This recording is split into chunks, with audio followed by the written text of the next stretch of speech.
Good afternoon.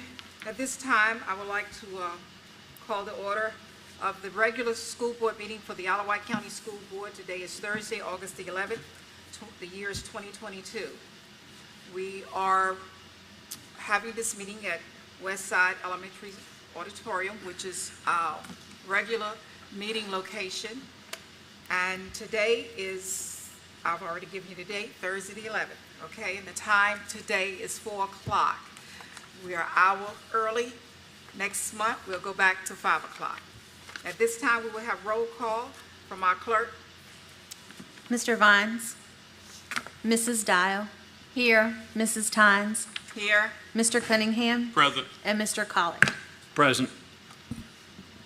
Okay, thank you.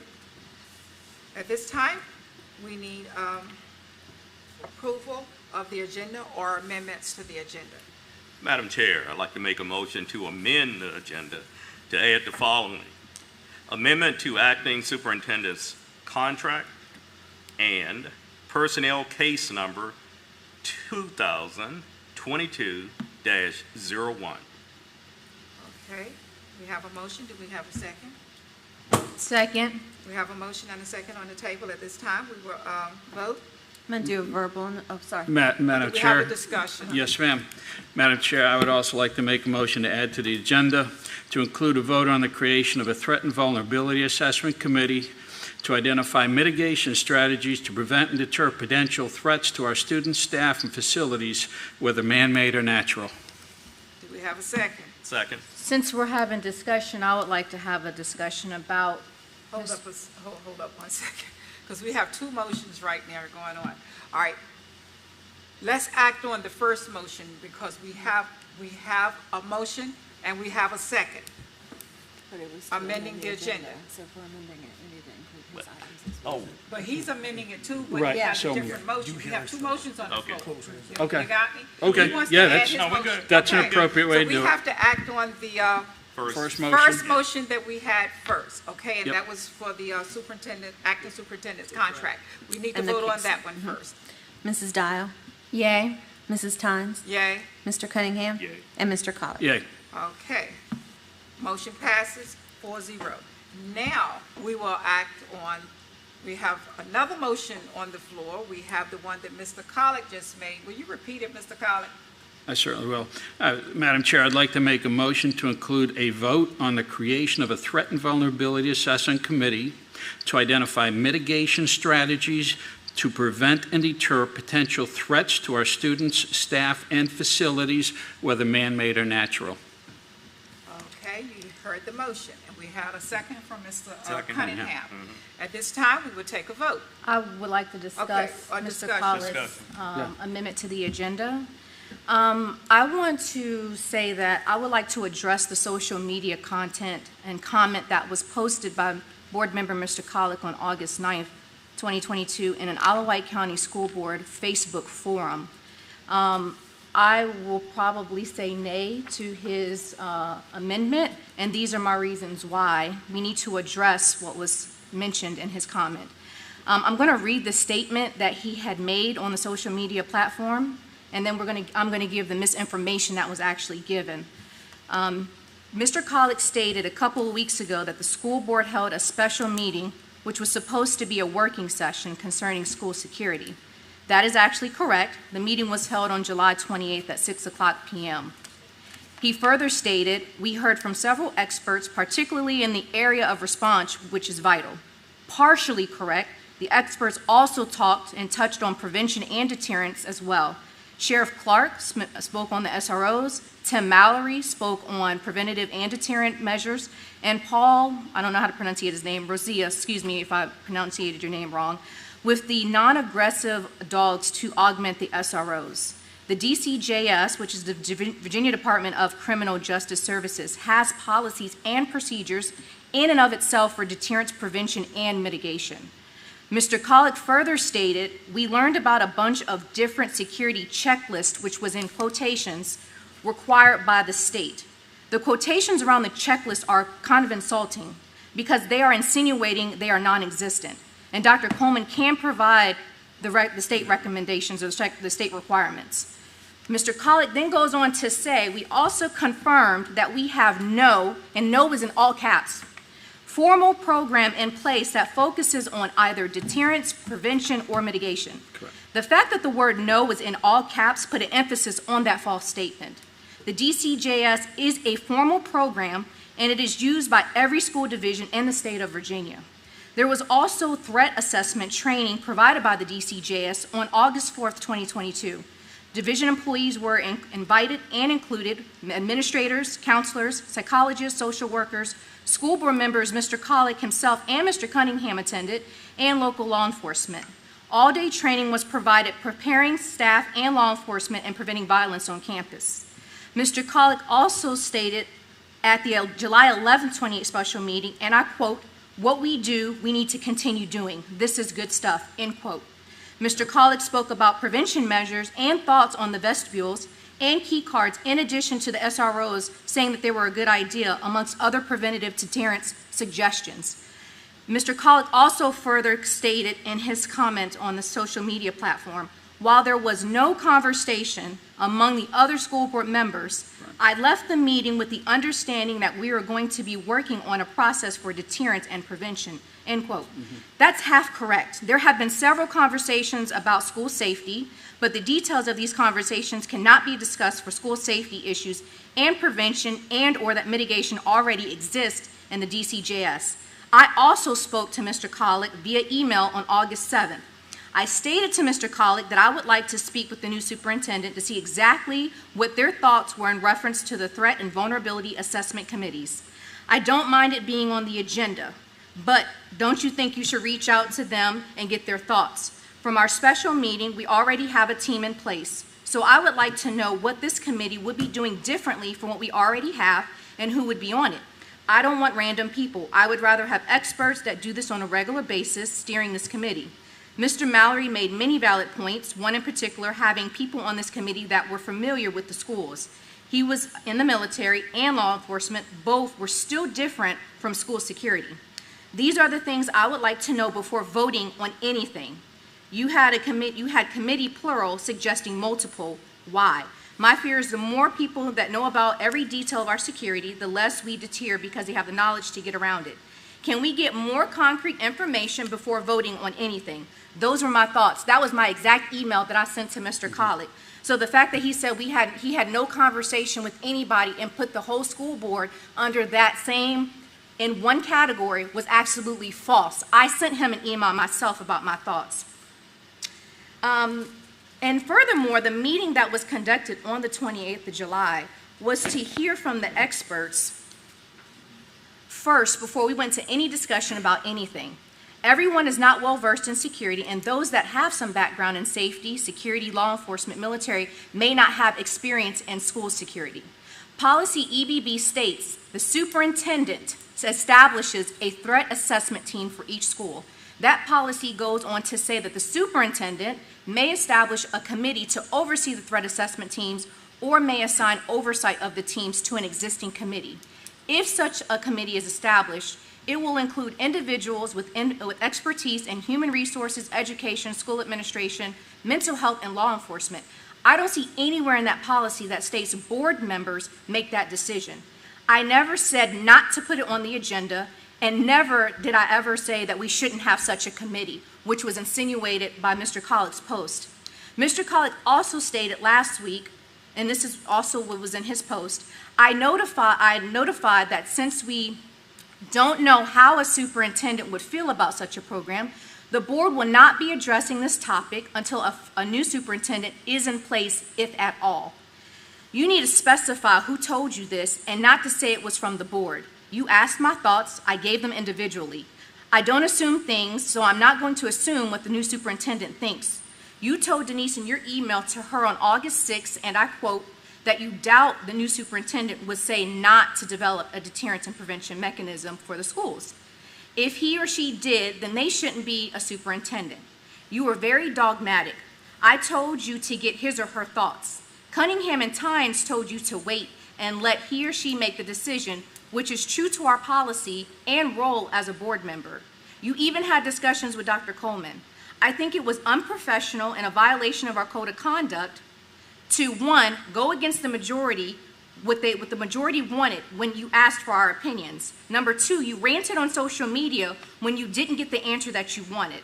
Third, you spread false and misleading information on social media for others to spread and push your personal agenda. And number four, you made defamatory comments toward the board collectively and the new superintendent. You stirred up fear and discontent and compromising the safety and security of the district.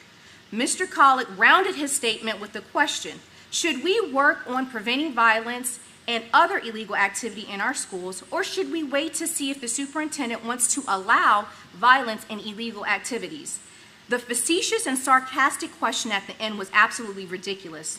I don't play politics, I deal in facts. To imply that we as a board and or the superintendent do not care about the safety of the children being nonchalant about the illegal activities and violence is completely absurd. In essence, when individuals on the board didn't agree to your timeline, you took to social media to make yourself look better than the rest of the team. I actually would like you to apologize for making those false statements toward the board collectively on social media. Okay. Well, I had something that I was going to refresh with the board later in the meeting, but Mrs. Dow brought some things up in her statement. I actually was the one, and I don't mind saying it because the conversation was between myself and Mr. Collick, that I did not want to put the motion on the agenda about the committee because I felt that, well, I didn't feel, I knew this was one of the duties of a superintendent. It would come from the superintendent's desk because the superintendent is the one that's responsible for the daily runnings of all of Wight County Schools. And pass this down. I just want to refresh all of my board members, put one in Mr. Bond's place, what our duties are. And I try, like the young people say now, stay in your lane. And I try to stay in my lane. And I tell my staff members all the time, and Dr. Coleman will tell you, if I step over, just let me know, because my feelings won't be hurt. But sometimes we're human. We all might step a little further sometime than what we should. But if I step over, just let me know, okay? Because you're doing your job, and I need to stay in my lane and do my job. Well, the official duties of the school board include adopting policies for the school division, adopting long-range goals and objectives for the school division, selecting the superintendent, selecting legal counsel, the attorney, overseeing the construction and maintenance operations for the school division, approving the budget, awarding contracts, determining salaries, and overseeing efficient operations of the school division, approving the annual school calendar and school operating times, and determining school boundaries. They are the duties of the school board.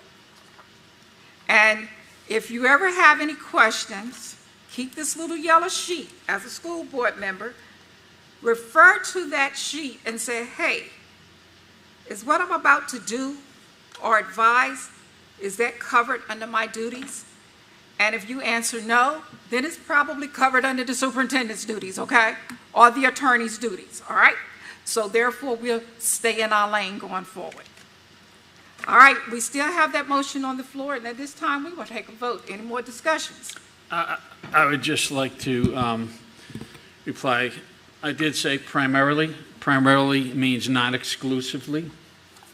I didn't say that there was absolutely nothing to do with any type of prevention. In fact, there are a couple things, but we have nothing in policy specifically for deterrent and prevention. But every other point you made, I would be happy to have a discussion in a working session where it's just the board members speaking, and then we can discuss it. And I've got no issues, but I stand by everything that I said.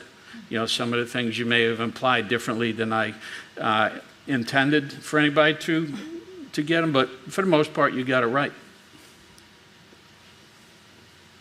Okay.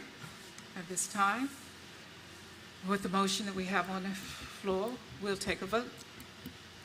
Mrs. Dial, Nay. Mrs. Tynes, Nay. Mr. Cunningham, Nay. and Mr. Colick. Yay. Motion fails 3-1. Thank you. Okay. At this time, Mr. Cunningham, we will have a motion to go into closed session. Madam Chair, I'd like to make a motion to go into a closed meeting. It's going to take a little while. All right. 1, to review the personnel report posted on board docs under personnel tab number 17.1 and to discuss amending the acting superintendent's contract as authorized by Virginia Code 2.2-3711A1 for purposes of discussion and consideration of prospective candidates of Isle of Wight Public Schools for employment, contract changes, supplemental contracts, curriculum committee additions and deletions, LETRS training, ESSA tutoring grant, bus drivers, perfect attendance for second semester, and resignations of Isle of Wight County Public Schools employees. 2, to discuss matters involving one foreign exchange student that would involve the disclosure of information contained in a scholastic record concerning students as authorized by Virginia Code 2.2-3711A2. 3, to discuss Lemon versus Isle of Wight County School Board as authorized by Virginia Code 2.2-3711A7 for purposes of consultation with legal counsel pertaining to actual litigation, where such consultation in open meeting would adversely affect the litigation posture of the school board. And finally, number 4, to discuss and consider the superintendent's petition for the revocation of the teaching license of an employee as authorized by Virginia Code 2.2-3711A1. Okay, you've heard the motion. At this time, we need a second. I second that motion. We have a motion and a second. If there are no discussions, we will have a vote. Mrs. Dial, Yay. Mrs. Tynes, Yay. Mr. Cunningham, Yay. and Mr. Colick. Yay. Okay, at this time, we're entering into our closed session. Madam Clerk, do we have anyone that would like to come to speak while we're in there? Okay, thank you.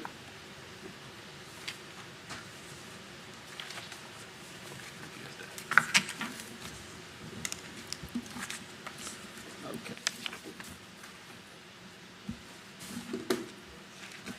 We did this, right? We did.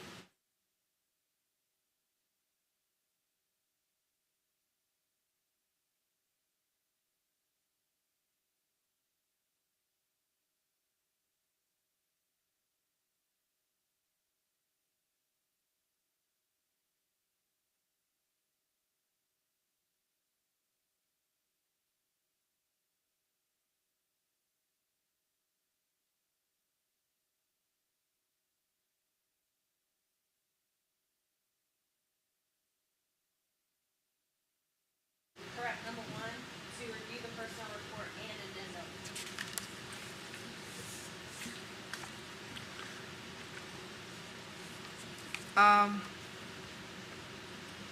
I have a question for Mr. Pack.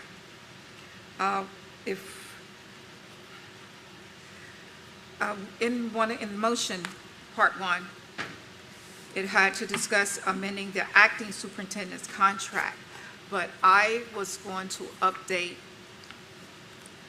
the board members while we were in closed session, because we are still in closed session with possibilities of new superintendent. I'm not going to discuss a contract, but discuss, it's sort of related to amending the acting superintendent's contract. Or do we need to add another motion? Okay, let's do this. Okay. I want things to be clear. Okay. Why don't, Mr. Cunningham, you made the motion to go into closed session, correct? Yes, correct. Why don't we go ahead and rescind that motion, make a motion to rescind that motion, and then we'll do an entire new, we'll do it all again, so our record is clear, and I'll do another, I'll add a 5th one to the list. Okay, thank you.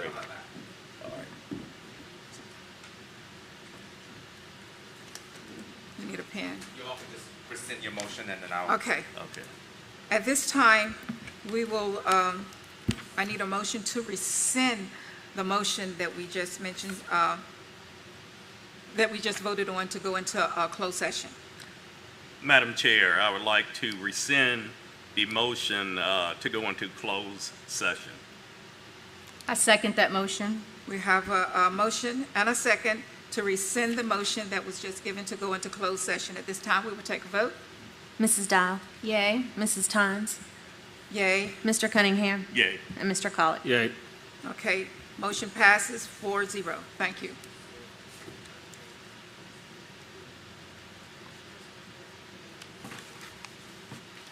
Let's see what's next. They're everywhere. What's Need next? this one? Fruit flies, whatever they are. Which one? This one? Pat's Oh, got he's it. Pat's got it. Okay. They All are right. everywhere. He's working it up. I need some water. I'm thirsty. Amend them. Yep.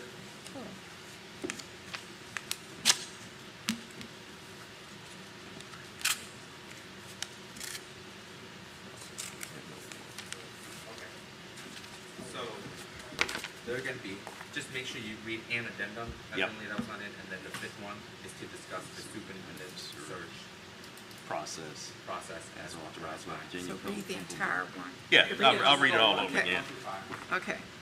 And we're gonna need some water. At least Yes. I will. I'm thirsty too. Yeah. All right, so let me know when you're ready. We're ready. Okay. At this time, we'll have a motion to go into closed session. Madam Chair, I'd like to make a motion to go into a closed meeting.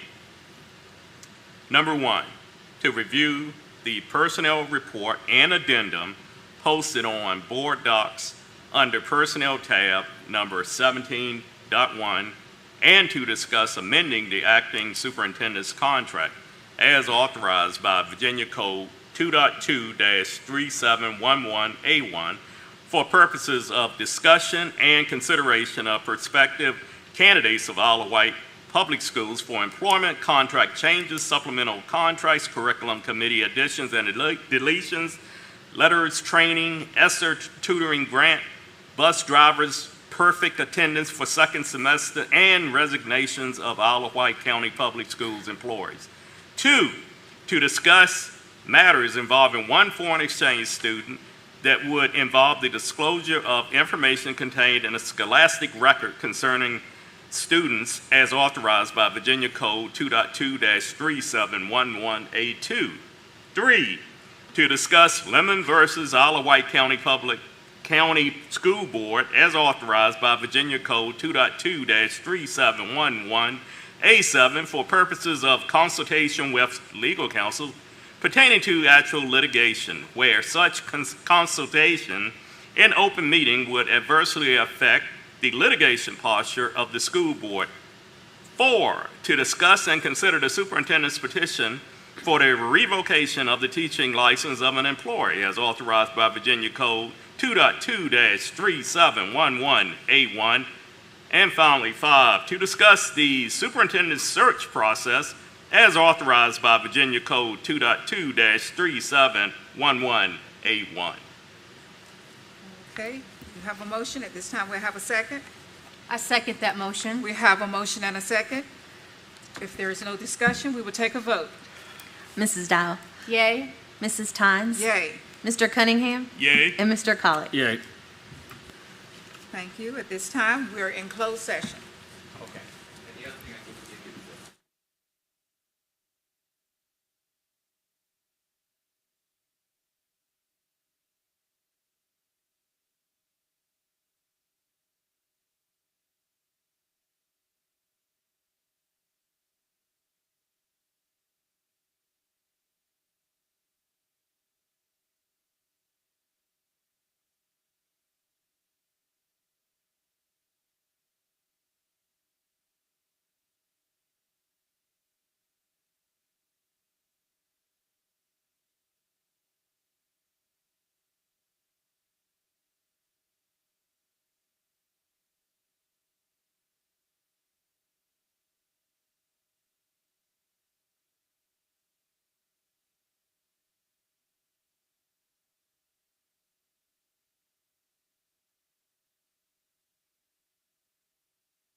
technicality here. Let me move my bag out my way up my foot.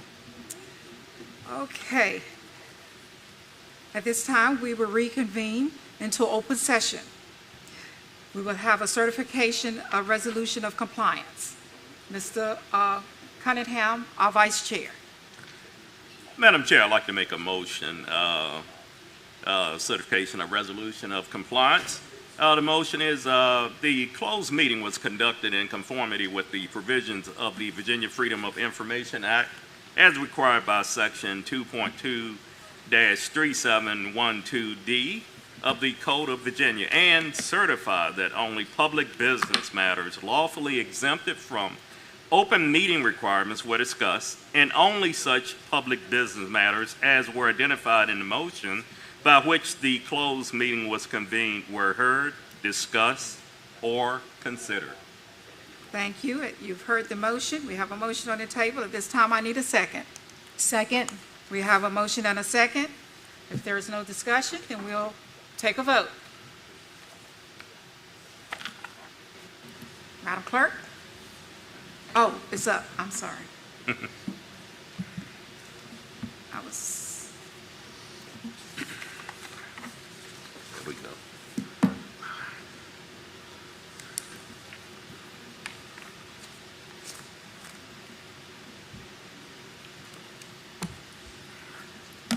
Okay.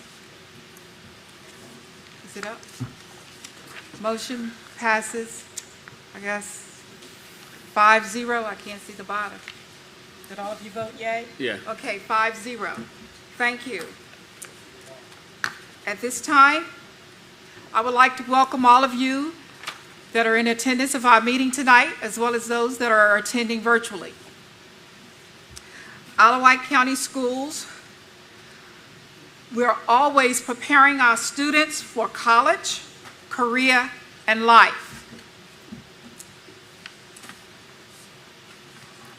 We will have a Pledge of Allegiance and a moment of silence led by our Vice Chair, Mr. Cunningham.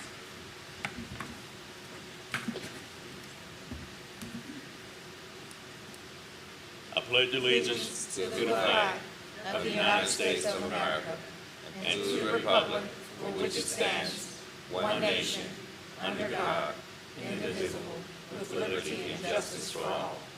Moment of silence. Thank you.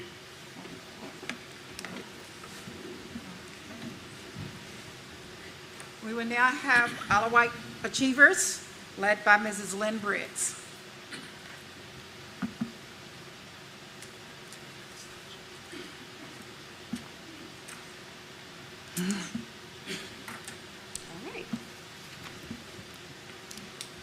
Good evening, Madam Chair, board members, Dr. Coleman. The vision for Wight County Schools is to create a learning environment that will enable every child to discover his or her unique gifts and talents. The Wight Achievers section of our board meeting gives us an opportunity to recognize and celebrate our students and staff for their unique talents and gifts. We just have a few tonight, and we have two students we're recognizing from Smithville High School. They have both achieved success through their community contributions as members of the Scouts BSA, formerly known as the Boy Scouts. Both students recently achieved the rank of Eagle Scout, the highest rank in the organization, only achieved by 4% of all Scouts. Unfortunately, our first student is not able to join us tonight, but we are going to read his accolades at the meeting, and if he's able to join us in September, we will have him presented to the board then. Okay. But our first student is Ethan Schwartz. He's a junior at Smithville High, and he just celebrated his 16th birthday last week. For his Eagle Scout Community Service Project, he offered to build 2 cages for the Isle of Wight County Animal Shelter to house chickens, pigs, and other livestock when needed. Smithfield's Tractor Supply store donated the chicken wire for the cages, and family and community members donated lumber and remaining materials. Ethan worked closely with Major Joseph Willard of the Isle of Wight County Sheriff's Office, Deputy Amanda Griffin, and Animal Control Chief Roy Richards on the project. But when the shelter went ahead and cleared out its old livestock setup, It left Ethan with only a week to assemble everything. Sure enough, the shelter picked up 2 pigs just a week after Ethan finished his project. We want to congratulate Ethan on his accomplishment of earning the rank of Eagle Scout, and his mother's with us tonight, and we've made sure that she has his certificate and pin to take to Ethan, and we congratulate Ethan. Would his mother like to stand? Ms. Schwartz? would you Mrs. like- Schwartz? Yay, Mom. I'm sure Mom put in a lot of Yes. sweat and tears with that project For too. sure. So, next we are recognizing Holly Greer. Holly's with us tonight. Where is Harley? Come on up, Holly. Okay. Right. Yeah. Eagle Scout. Stand in front and face the board. Holly is the first female Eagle Scout in Isle of Wight County. She's a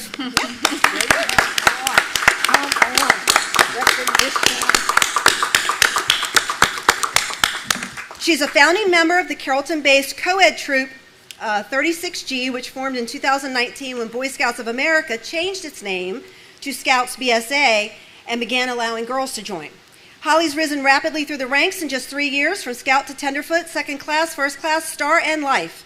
To qualify for Eagle, Scouts must hold the life rank and a leadership role for at least 6 months, earn at least 21 merit badges, and complete a long-lasting community service project. In Holly's case, a cedar bench for the county's new park-to-park bicycle and pedestrian trail. A family member then donated the cost of ordering a plaque for the bench from Pennsylvania, and the plaque reads, Eagle Scout Project, Holly Greer, Troop 36G, May 2000, 2022. Yep. Holly, who graduated from Smithville High School in June, will be attending Old Dominion University and studying nuclear medicine. We want to All right. congratulate Holly on earning the rank of Eagle Scout. Congratulations, Holly. Stand again.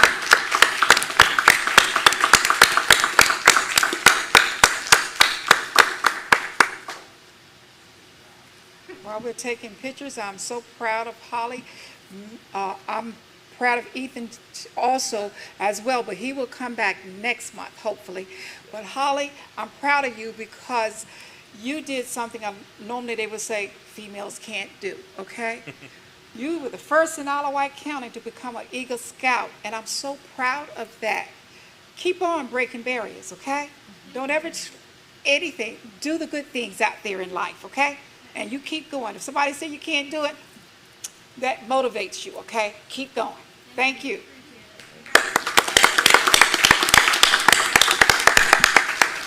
And in addition to our regular Achievers pin, we did give Holly one of our Yes. women's empowerment pins. It says Empowering Women Empowers Women. Thank So she got a special pin for that, for being the first female That's right. in Isle of Wight County to earn Eagle Scout. Our other recognition actually is, we're going to kind of toot our own horn a minute, because Isle of Wight County Schools was recognized by the VSBA as a Food for Thought winner at the recent convention that they held in July. We were recognized in the Wellness and Physical Activity category, placing first out of all divisions below a 10,000 student population. And our program was the Girls on the Run program. That was launched in 2021 to address wellness and healthy eating among girls in the school division. Food services, division teachers, families, and community members joined together to support a program of physical activity, healthy eating, and social-emotional learning. Isle of Wight County School teachers served as coaches and mentors for the girls and created a safe space to experience a sense of belonging while participating in physical activities. Over 120 girls took part in the 8-week program, which culminated with a 5K race and gained a tangible sense of accomplishment and the confidence to be healthy inside and out. The winning school divisions were recognized at the VSBA Conference on Education back in July. And we want to thank Ms. Kiana Jones, who organized the program for the school division, as well as all the coaches, all the supporters, and especially the girls who made the program a success. Yes. So that was pretty cool. So congratulations.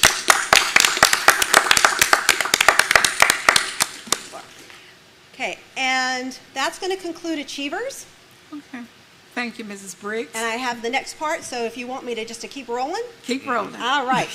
I'm joined by Ms. Laura Sullivan, and we are going to be introducing some of our newest hires over the summer, Okay. especially administrative hires. and we don't even have you on here, but she's one. Okay. So Miss Laura Sullivan. And the ones that were able to be here tonight are with us in the audience, so when we read their name, we're going to ask them to stand, and we've got just a quick little introduction for them, and then they can sit down, and the next one will stand up. So first we have Dr. Tracy Stith Johnson, who is our Director of Elementary Education.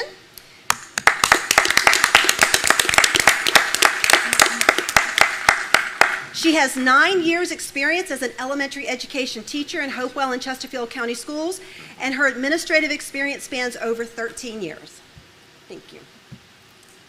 Our next hire is Kyle Blackwell. He's unable to attend tonight. He's our new coordinator of transportation. He was previously one of our transportation routing technicians.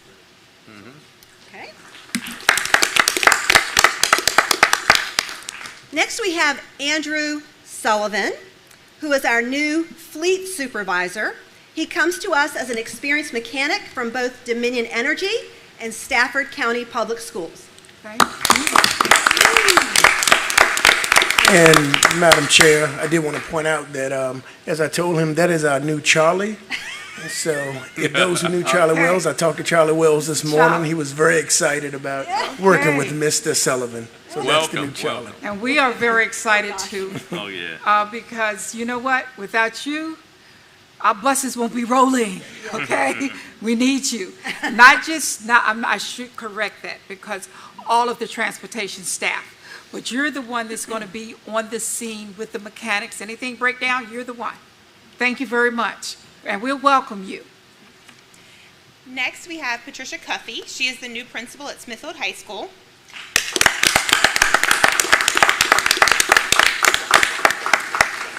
She was at SHS a few years ago as an AP and went to Chesapeake before returning to SHS as the principal. All right. Welcome, Mrs. Cuffey. We also want to introduce Erin Luck as the new principal at Georgie Tyler Middle School. She unfortunately is not with us tonight, but most recently she was an assistant principal at Windsor Elementary, so she followed a couple of her kids right on up to Georgie Tyler. Okay. Dawn Carroll is the new principal at Windsor High School. She began last year going from an AP at WHS to Georgie Tyler and became the principal there for the rest of the school year, and now is returning back to Windsor High School.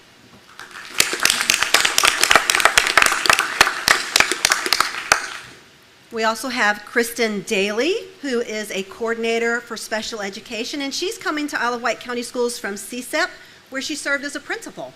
Ooh.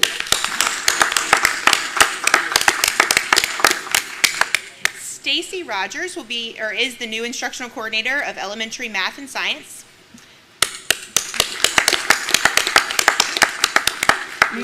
Mrs. Rogers has served as the search teacher and a classroom teacher at Windsor Elementary for the last 2 years.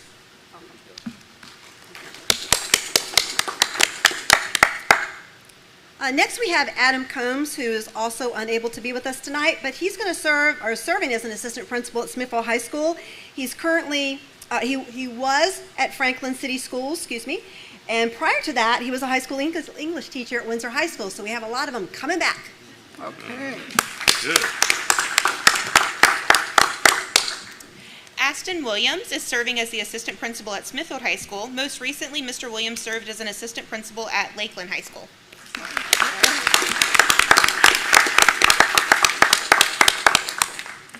Welcome, Mr. Williams. We do homework assignments sometime. Okay. Jonathan Creekmuir is the new assistant principal at Georgie Tyler Middle School, and he comes to Isle of Wight with 26 years teaching experience, most recently as a middle school language arts teacher with Suffolk Public Schools.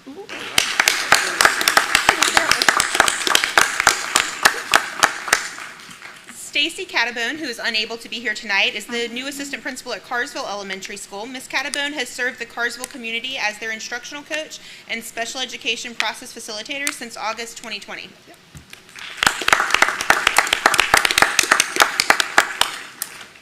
Christine Pisani, who's unable to attend tonight, is the new assistant principal at Smithfield Middle School. She has been an academic coach with Suffolk Public Schools since 2020.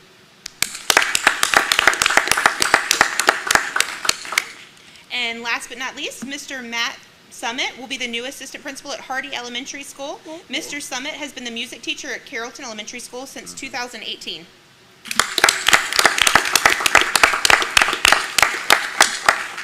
And you can breathe a sigh of relief because we're not quizzing you on this. Okay.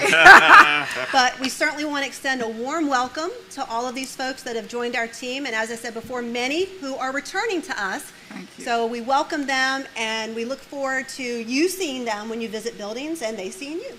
So thank you very much. And on behalf of this board up here, I'm going to give all of them an opportunity to welcome you individually if they would like. But we're so glad to see you. I'm glad to see all of you. And if you have friends, family, or anyone out there that think they want to come in education, just tell them to call HR Miss Sullivan. She will help them, okay? And you know what? I'm just proud of all of Wight County, period, and the HR department and all of those that have been out there recruiting, because I have been looking through some of the state and nationals. I mean, we have some localities right here in the state of Virginia that are delaying opening school when we're going to open because they cannot get the staffing.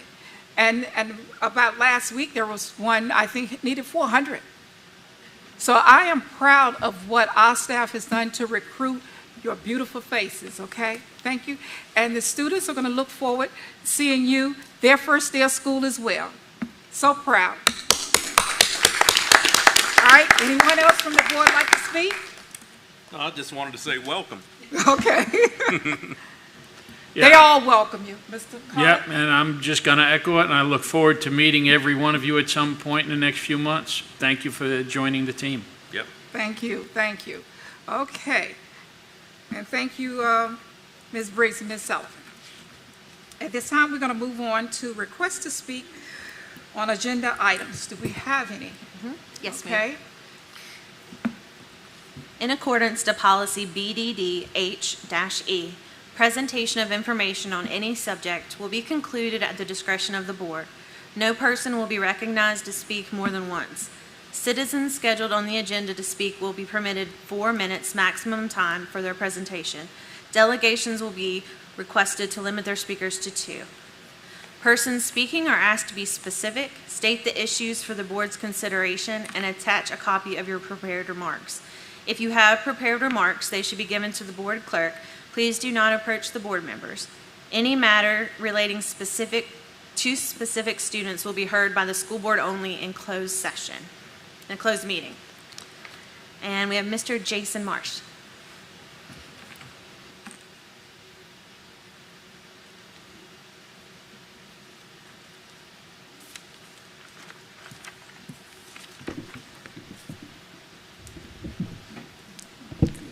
Good evening. Jason Marsh, Windsor District 4. I'd like to talk tonight about your financial presentations, 14.1 specifically, and I'd like to ask you all to direct your attention to the July check registry, if you would. Specifically, pages 1, 5, 6, and 7. And on those 4 pages of the 10, you're going to see various expenditures or line items where you'll see Bank of America is listed under the vendor column.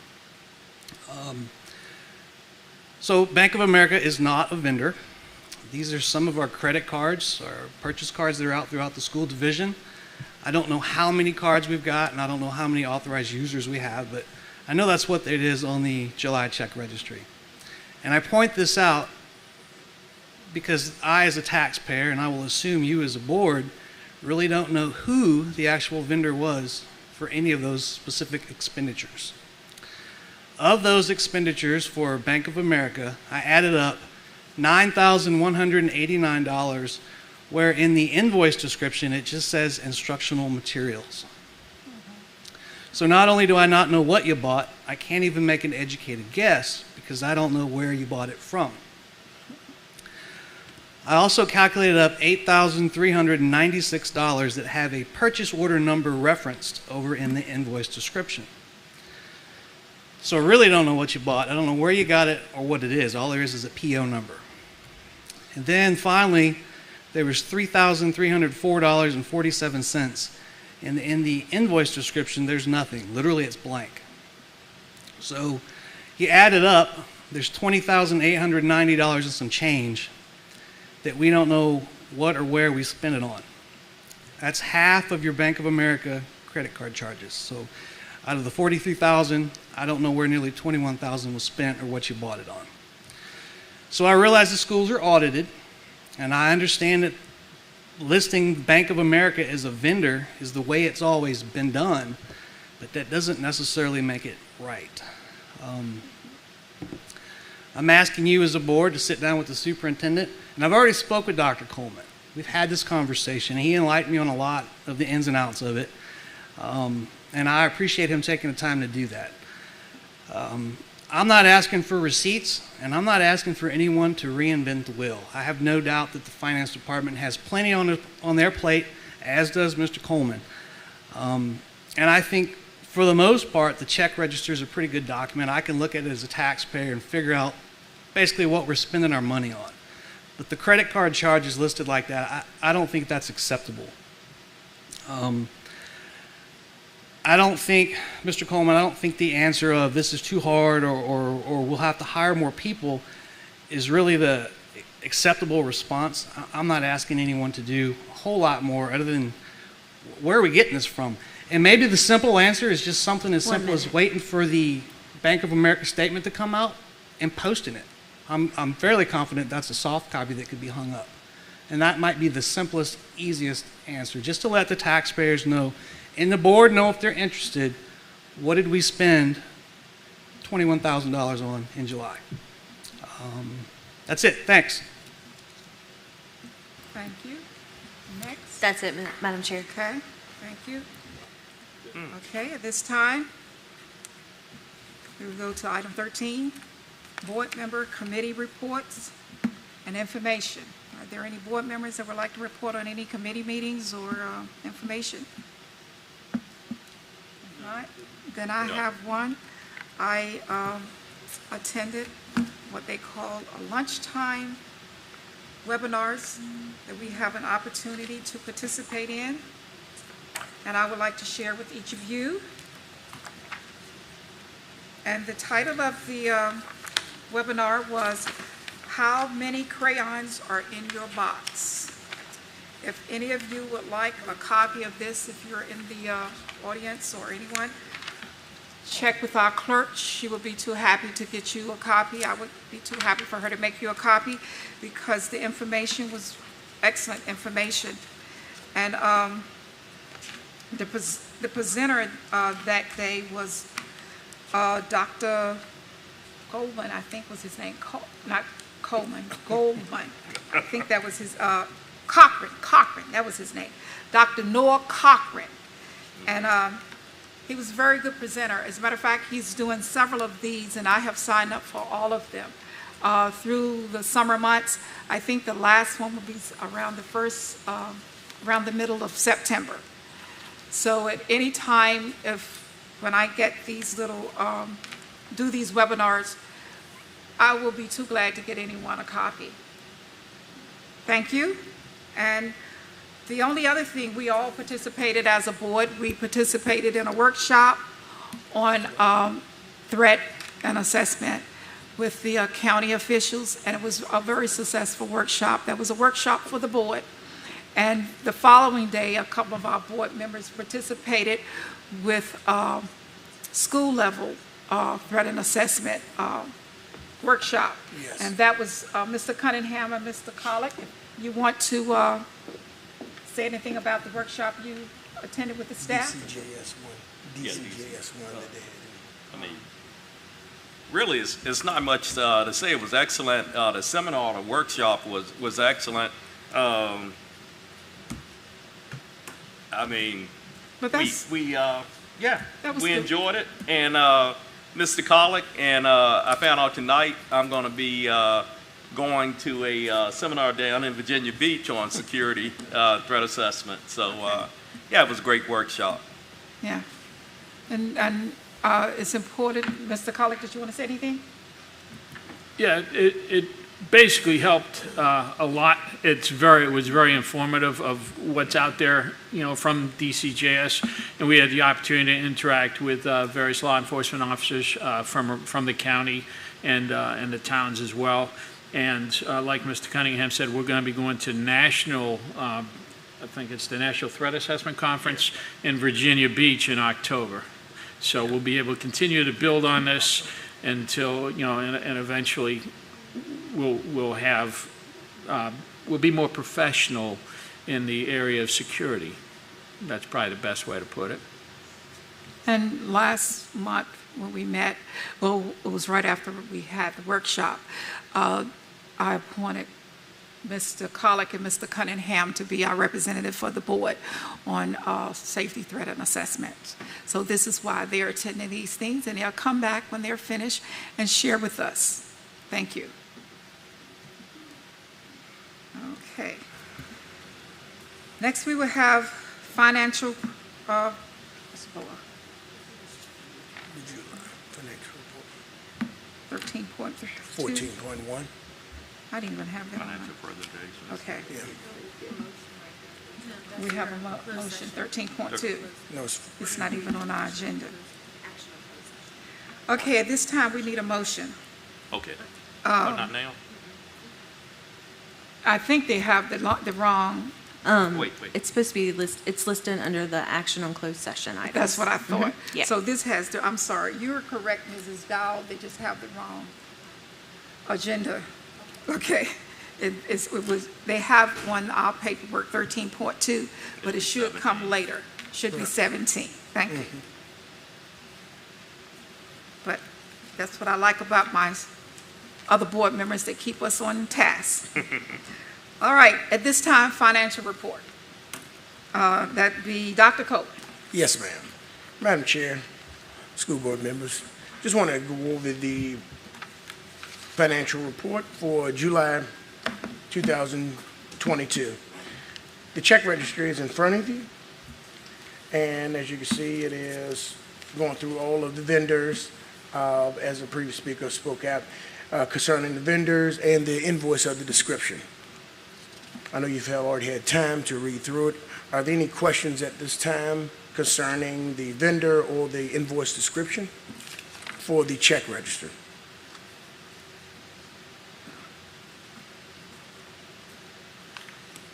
I don't have any. Any other more board members? Do you have any questions? Okay.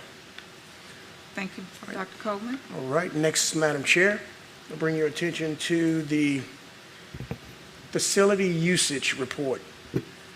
At this time, we estimated costs for the facility usage to be overall for the FY 2022 budget, $250,000, and we're sitting at $22,138, and that's once again from facilities usage.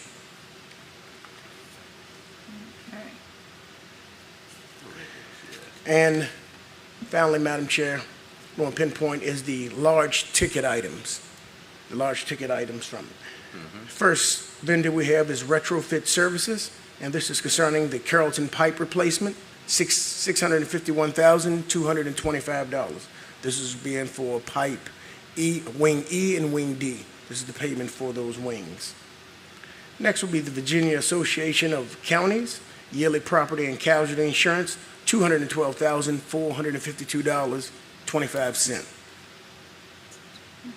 Next will be the virtual server from E Plus Technology, $175,495.98. The July large ticket items. Annual laptop lease payment, $154,692.52. And that is for the laptop lease payments. Next will be New Day Office Products and Furnishings for Central Office Furniture, $111,589.52. And that is from New Day Office Products. Literacy materials from the American Reading Company, $83,855. American Reading Company. Next will be Ameresco lease, the Hancock Bank leasing, that's the Ameresco lease, $67,187.79. And last is the JMF software, and this is the company that manages iPads, MacBook, and devices, $59,112. And that is the large ticket items for month ending July 31, 2022. Okay. Are there any questions concerning the information? Dr. Coleman, what exactly is the Ameresco lease? Ameresco lease is a cost savings energy lease that was entered into, and I do not want to give you fictitious dates, but I would say was entered in 2016, and it is a lease that lasts for 20 years. Energy lease. It's an energy lease, cost savings. The company comes in, do an assessment of your facilities, tell you what degrees you should have them at, what are the parameters that you should have them in during the winter months, during the summer months, and if you do what they ask you to do, follow those parameters, you should save X number of dollars per month based off of yearly profits moving forward. Okay. So that is what Ameresco is. Thank you. Okay. Thank you. And that lease was signed, I'm thinking, I don't want to guesstimate, but around about 2016, 2017 time period. Thank you. Okay. You finished, Dr. Coleman? Yes, ma'am. If there are no Okay. other questions? Any questions for Dr. Coleman? No. On that aspect? Next, we will have the addendum to the ESS contract. Ms. Sullivan? Madam Chair, members of the board, Dr. Coleman, in front of you, you have the addendum to the ESS contract. ESS is the contract you all approved that we contract our substitutes for the year. They did make an addendum to their daily bill rate, which is their administrative charges, and you can see that change there. It's a 1% increase for their bill rate. And it is an action item. We're asking for you to take action on that. Okay. Are there any questions? If not, we will take a motion. What happens if we don't approve the increase? So we have really two options with them. We can approve the 1% bill rate increase, or they're asking us to increase greater than the 1% of pay to pay the substitutes. They use that 1% to offer incentives to teachers to come to our districts when we're not comparable in the pay rate of other districts in our localities. Thank you. And Ms. Sullivan, if you can go into it just for more clarity for the board. This system that we actually use, everyone is pulling from the same, all school systems are pulling from there. All of the systems that are contracted with ESS, Hampton is one of them. So a lot of the substitutes who come to our division, either they're living in this area or they're driving from Hampton, Newport News area, Chesapeake. So it's to offer that incentive to come here. So not only is it a competition for teachers, but it's also a competition for substitutes also. And as you know, individuals tend to go where the higher pay or where the more increase is. So. Okay. Yeah, this is a good deal, 1% increase. I worked for ESS as a substitute prior to becoming a board member, and it's a job that's you don't get a whole lot of thank yous from anyone for doing that, being a substitute. It's really a hard job, and 1%, that's really nothing. They deserve more, but yeah, this is a good idea. Any other questions? Thank you, Ms. Sullivan. We have we need a motion. Yep. Madam Chair, I'd like to make a motion to approve the amendment to the ESS contract as presented. Second. It has been motioned and second that we approve the addendum to the ESS contract. At this time, if there are no discussion or any more questions, we will take a vote.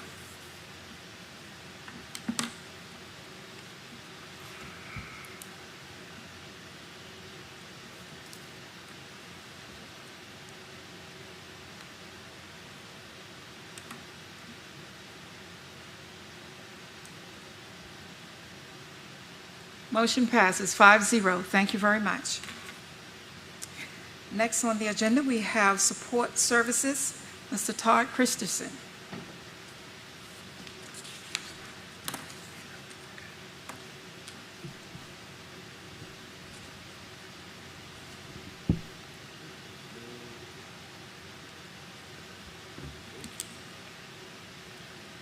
Good evening, Madam Chair, members of the board, and Dr. Coleman. I'm pleased to provide you all with an update in the world of support services and operations. So first up, we had the school safety audits and surveys that were completed over the course of the past month. These are very specific surveys that are provided by the Department of Criminal Justice Services, DCJS. All schools have completed those surveys, and all schools at this time have also updated their crisis manuals for the upcoming school year. In addition to the schools having to complete the surveys and crisis manual, there's also a division survey and crisis manual. Those two have been updated for the upcoming school year. The results of those audits are posted on the IWCS website for the public to view. Our School Safety Audit Committee did review those results of the surveys, and recommendations were made as a result of that meeting. This is just a picture of some of the members of the School Safety Audit Committee during those audit reviews.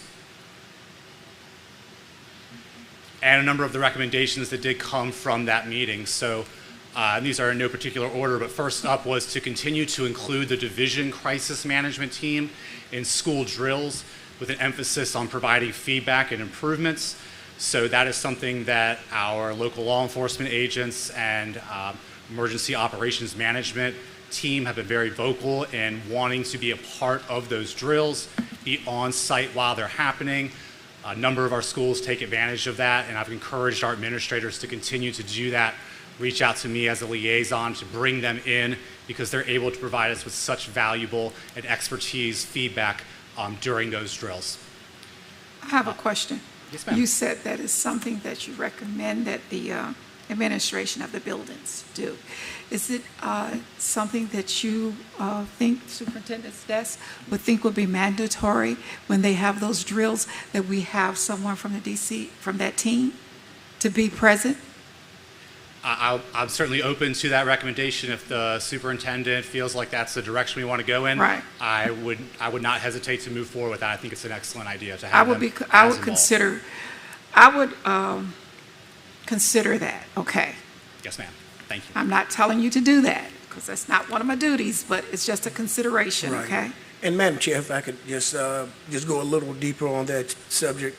One thing that we've done is share the fire drill schedule with local law enforcement, I guess you can say, Mr. Will Drury, and he's been able to allow volunteer fire department and law enforcement to sit in on some schools, but it wasn't all schools, and it definitely wasn't mandatory, but it has occurred over the last 3 to 4 years in the division.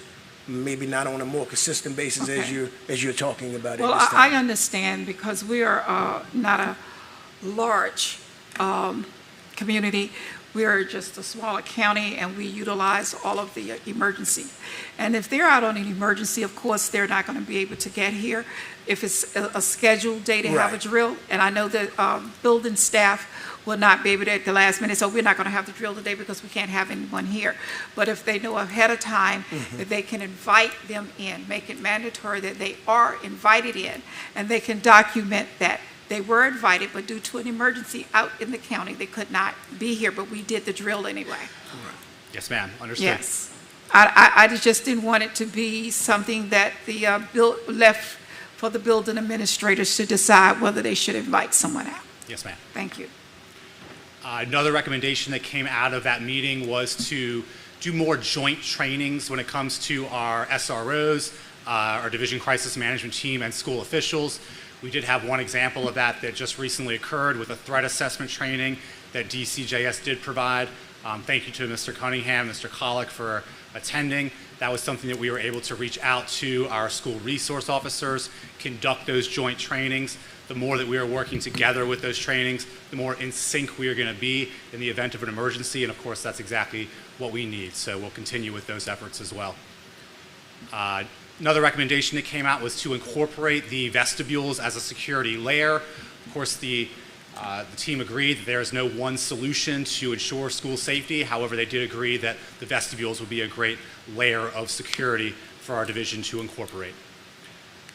Next up is an improved mapping of schools to assist with multi-agency emergency response.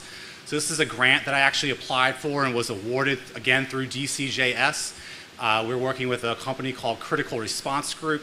That company was able to present to the School Safety Audit Committee showing some of the capabilities of their mapping system.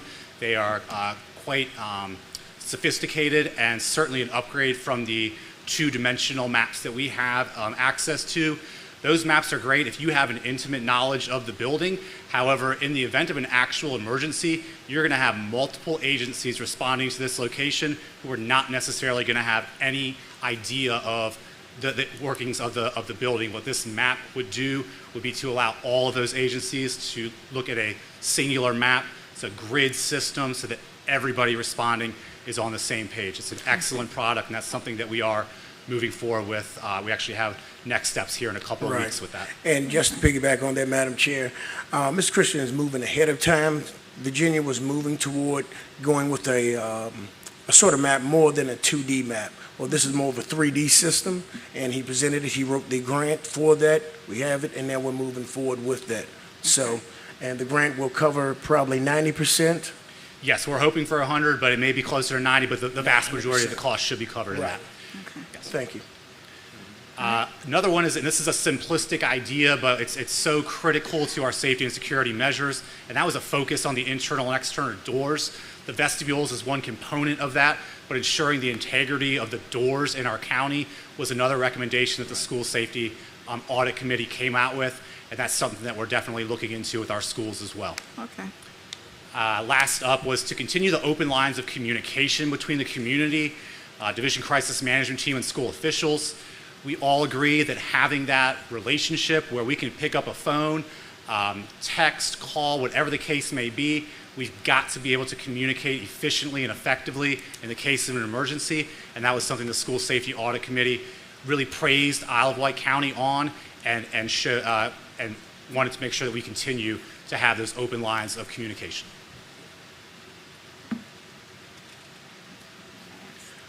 All right, shifting gears, I wanted to provide everyone with an update on the Carsville Modular. So the zoning certification and building permit was issued. So at this point, we are working with the contractor to move that modular into its permanent location. Actually been working on that today. That modular should be moved if all goes according to plan and the weather cooperates this coming Monday. So that trailer should be in position.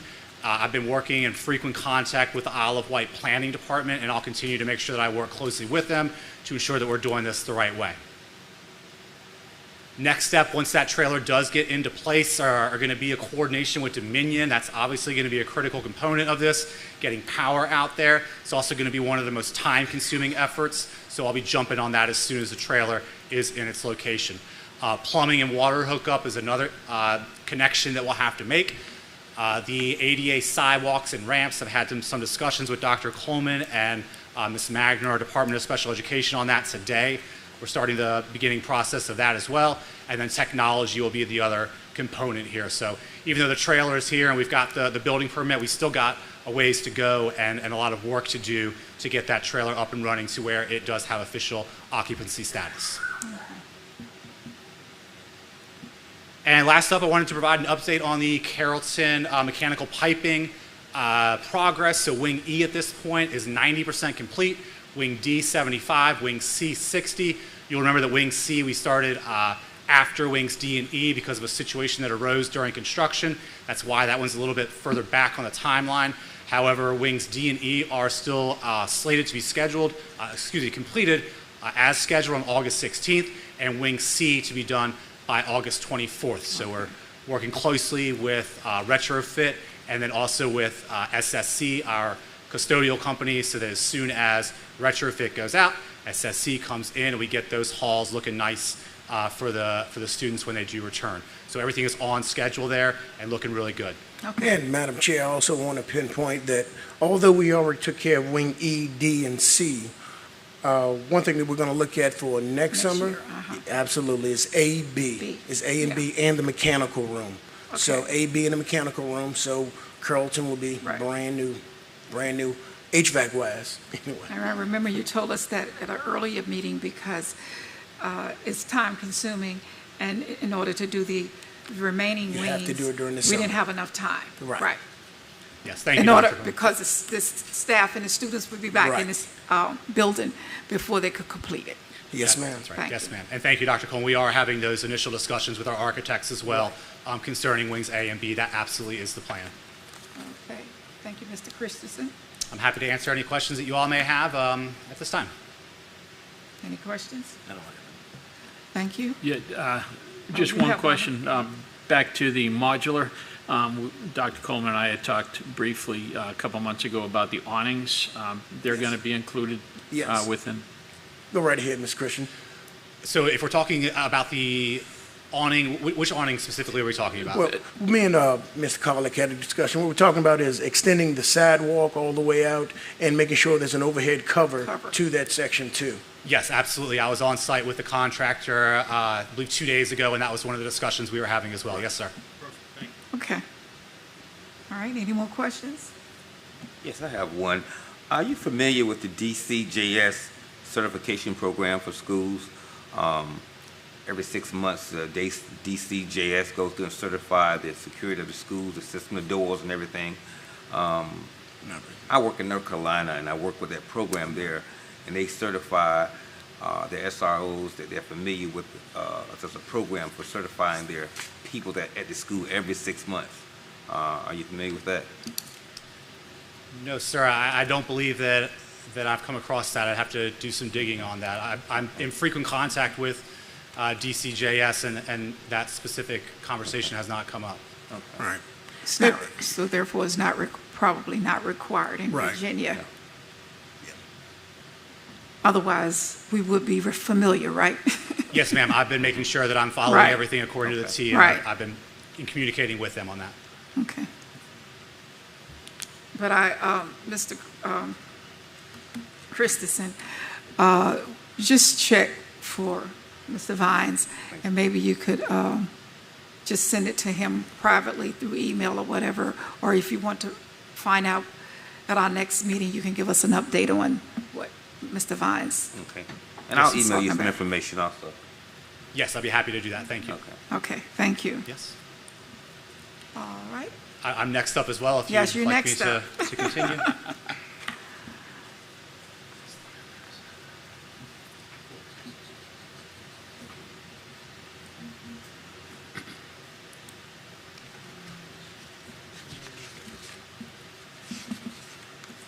All right, so next up, I wanted to give everyone an update on the food service meal pricing for 2022-2023. And so the first bullet point here is really a critical piece of information that we want to make sure the board has, and we want to make sure that the public has as well. And we are really going to be hammering this to the community here over the course of the coming weeks and months, and that is that the federal waivers have expired. That means that students will be charged in the upcoming school year for their breakfast and lunch. So again, this information is going to be sent out through Connect 5, and then school administration is also going to be making sure that they share that information with families. Over the course of the past year plus, we know that breakfast and lunch have been free to all students because of the federal waivers. Again, those waivers have expired. So 99%, I believe, was our participation rate over the past year, and we want to make sure that everyone is aware that those meals will be charged next year. So we're going to have to really go back to our previous procedures when it comes to food service. Now, I do want to make sure that I'm clear, though, that free and reduced meals are still available. Yes. If you're eligible and the appropriate forms are filled out and submitted, you are still eligible for that program. And we have gotten some very recent information from VDOE on the reduced meals. So due to a increased reimbursement rate from the state, the reduced meals are now actually going to be considered free. Okay. So if you qualify for reduced prices, you'll notice in the slide there when it says that lunch is $2.65, you may be used to seeing a slash 40 cents in those. There's no slash 40 cents in there anymore because there's no reduced meal pricing. If you qualify for reduced pricing, it is free. It has been the practice of Isle of Wight for breakfast to be free already for reduced, but now lunch Lunch is free. will also be free. Yes, Okay, ma'am. good. And I did just want to highlight what those rates will be so that the community can see and is aware of those. This is actually consistent with the pricing model that we had last year. Most people probably weren't aware of the pricing model from last year because who was paying attention to it. But we did not do a price increase from last year. We kept things consistent with where those prices were. Some follow-up information there. You'll notice that the adult meals that I referenced, that pricing is based on state and federal reimbursement rates along with the commodities received by a school division. In other words, we don't set those prices. Those prices are calculated based off information specific to our division with VDOE. A la carte items, those are of course charged separately, so those numbers are dependent on the specific items that are available at the time, but those are charged separately and individually. I also wanted to point out that Isle of Wight's rates are in line when compared to surrounding divisions. You can see that we charge $285 at secondary, $265 at an elementary level, Chesapeake $290, Virginia Beach, Yorktown, and Portsmouth, they're all coming in at $285. So our rates are very comparable to surrounding counties. I just wanted to make sure the board was aware of that. Happy to answer any questions that you all may have, and this is an action item. Okay, and before we get to the motion on the action, I just want to use my teacher's voice, and I want to make sure if there are parents out there listening tonight in this meeting, whether it's virtual or in person, what Mr. Christensen just explained to us, there are no more free lunches unless your child qualifies for the free lunch. And in order for your child to qualify for that free lunch, you must go online and fill out the forms. Please go online and fill out the forms. If you cannot go online and fill out the forms, stop by one of the schools or come to central office, get those forms, fill them out, so when your child comes back to school, all of that business transaction will be taken care of, and they can start receiving their lunches the first day. Thank you very much. Thank you. And again, this is an action item. I have the next item on the agenda, but I'll wait for the vote. Oh, Approve the Yeah, I got to meal. make a motion. make a motion. Madam Chair, I'd like to make a motion to approve the 2022-2023 meal pricing. Second. We have a motion and a second on the table to approve the meal pricing for Isle of Wight County Schools as presented. At this time, if you do not have any questions or discussion, we will take a vote.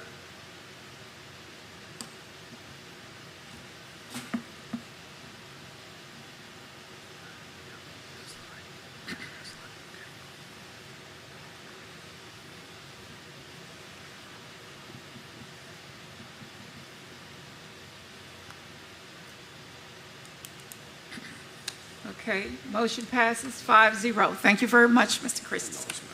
Yes, ma'am, and I'll keep right on rolling if Keep that's rolling. okay with you. Keep Okay. rolling. So the next item is informational only, and this is the SRO MOU, which is in conjunction, of course, with the Sheriff's Office. We're providing the board with a copy of the MOU. This MOU will be brought back to you all next month for a vote. It's something that is reviewed annually, so we're making sure that you all have the ability to review before we bring it back to you again next month for a vote. Okay. Are there any concerns or questions? I do have a couple of questions on the MOU. I can ask them now, or I can send them to you, or I can do both. There's, on page 5, on the top of the page, it looks like the fourth sentence starts with matters of urgency. Yes, sir. Okay, it says matters of urgency may require a principal to be present during the interview if the time does not allow parents or guardians to be present. So my first question is, who determines the urgency, whether something is urgent or not, and under what parameters are they using to determine urgency? And I don't expect you to be able to answer that tonight. No, we'll just get a copy of the questions and we'll Right. get back to you. And my second comment is more of a concern than a question. The next sentence says, "The presence of the school administrator is to serve in the absence of the parent/guardian while the interview is being conducted." That's something that if I still had kids in school, I would be very concerned about, because we've got two people in positions of authority with a young child, whether he's 15, 17, 8 years old. There's still two people in positions of authority asking this young person questions, very important questions, while he doesn't have his mom or dad there. So I think that needs to be looked at more closely. Right. And Mr. Collick, do you have those two questions written out that I can take with me, or? I can shoot them to you in an email. If you could, thank you, and I'll just definitely got get back to them you. And in the the notes. second Yes. item that Mr. Collick just discussed, that was a concern as well that I had, because I have been a parent myself, and I'm an adult too, and you know, even as an adult, even you could get a traffic citation when they stop you for that. You get a little nervous, so you know a young child will be very nervous. So I question that as well as Mr. Collick. Just look at that and see what we can do about making it where there's something we can do. Wait until the parent is there, okay, before the child is questioned. Yes, ma'am. Yes, sir. I appreciate your questions and concerns. I look forward to addressing them with you. Because they are children. They cannot speak for themselves. They are not adults. They don't think like adults. So, and they are nervous when they get in that position. Even if they know they're wrong, they're still nervous and they're going to say something. And what they're saying at that time is going to be used against them. So I think we need to change that to where a parent can be present, or a parent designee, a designee that the parent has sent on their behalf. Thank you. Thank you. Just look at it and get back with whomever and see what we can do with that, okay? Oh, yes, ma'am. Absolutely. Thank you. Yes, ma'am. Thank you. Okay, is that it? All right. At this time, we're going to be moving on to the new Hardy updates, and that is going to be coming from Dr. Coleman. I did get if you drive by, you see, oh, we got a building up now. It's looking good. Somebody says, is that the whole school? No, that's just the cafeteria and a few classes above it. Thank you, Madam Chair. I'm going to start the presentation. Presentation look a little bit more fancy than when I did. Mr. David Elliott, a little fancier. All right. There it is. All right. As Ms. Tynes was just pointing out, as you can see now, we have the roof on the main portion of the building. We asked for a close-up so that you can see more on the interior sections and exactly what's going on. What you see now is the wing C in front of the building, and we're headed right around to the front of the building. The part that's protruding off is the administration office at the front of the building. In the background, I was told that there was a 100-foot crane in the background that's been in use the whole time. It will be used for the majority of this project in order to install the roof. Okay. The walls are approximately 28 feet to 32 feet tall at this time on the main portion of the building.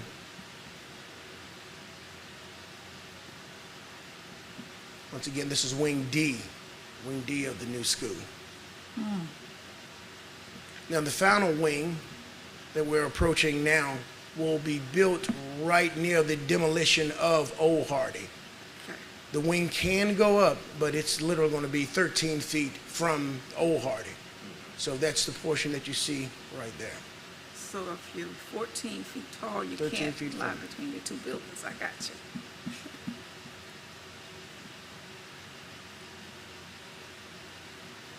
I'm just proud to see it. Right. Just happy.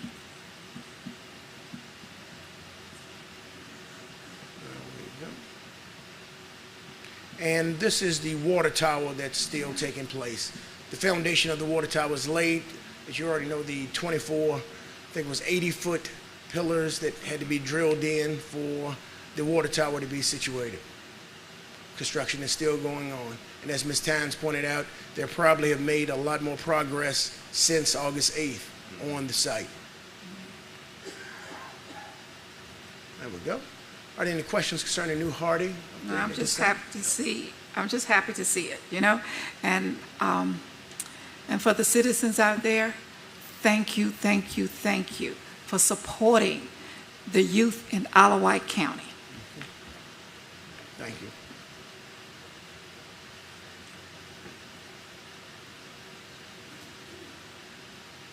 And when I say supporting the youth in White County, by providing them state-of-the-art buildings to learn in. Exactly. Don't you have the next one? Yes, I have the next one. Oh, I you're can gonna do do that it one from from there? here. Okay. I don't think that, no, I didn't put anything up. Okay. Madam Chair, school board members, the next item is an action item. Now, this is concerning the Traffic and Engineering Division and the stoplights that are at the Hardy School.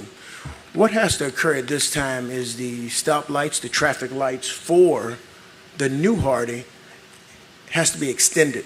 So they're going approximately 100 feet south on towards Blunt's Corner and 100 feet the other way. So we're expanding the speed zone. So we have to sign off, and the school board has to move forward and approve this. So in your packet, what you will see is a layout directly from VDOT and all of the instructions. I made sure I uploaded everything so that you can see what's going on. But when you break it all the way down, what is occurring is it's moving the signs further out. The signs that we have right now, the lights that we have right now, is going to be pretty much in the parking lot of the new Hardy. So it has to be moved. Okay. So this is an action item. Okay, so, All right. Madam Chairman, I'd like to Yes. make a motion to approve the agreement for the placement, installation, maintenance, and the operation of school zone speed limits. Okay, we have a motion. Do we have a second? Second. We have a motion and a second that we will act on the Virginia Department of Transportation instructions on the new traffic changes for the locality of Hardy Elementary. That's approaching the school and after you pass the school. At this time, if we have no discussion or questions on that, we will take a vote.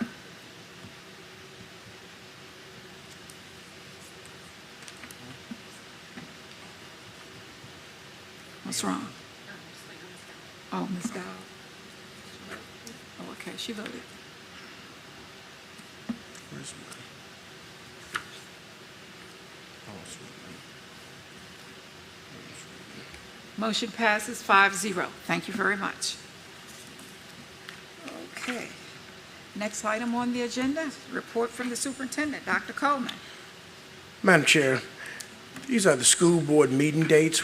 There was a revision for the schedule and locations. What you will find is we had from August 11th, September 8th, October 13th, November 10th, and December 7th. The location was the Robert C. Claude Senior Boardroom at White County. That was changed to Westside Elementary School, 800 West Main Street, Smithfield, Virginia. And the time for the August 11th meeting for 5 o'clock to 4 o'clock to reflect the changes. So those are the changes that was actually revised for the schedule location. We Mr. have Motion on a December date. On December, and was changed from December 7th is a Wednesday. The correct date is Thursday, December 8th. Thank you. Okay, This is a motion item? well, that's an This is a action. action item. Yep. It's an action item at this time. Madam Chair, I'd like to make a motion to approve the revised meeting date and locations as proposed. Do I hear a second? Second. We have a motion and a second that we will revise the meeting dates as proposed by the superintendent. At this time, we will vote.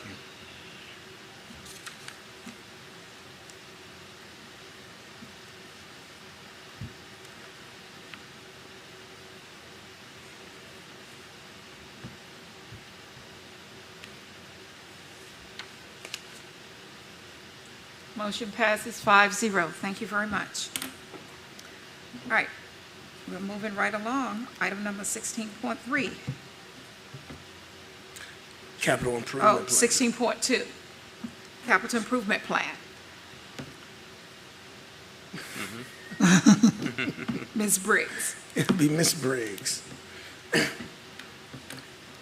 Good evening. Good evening. Good evening.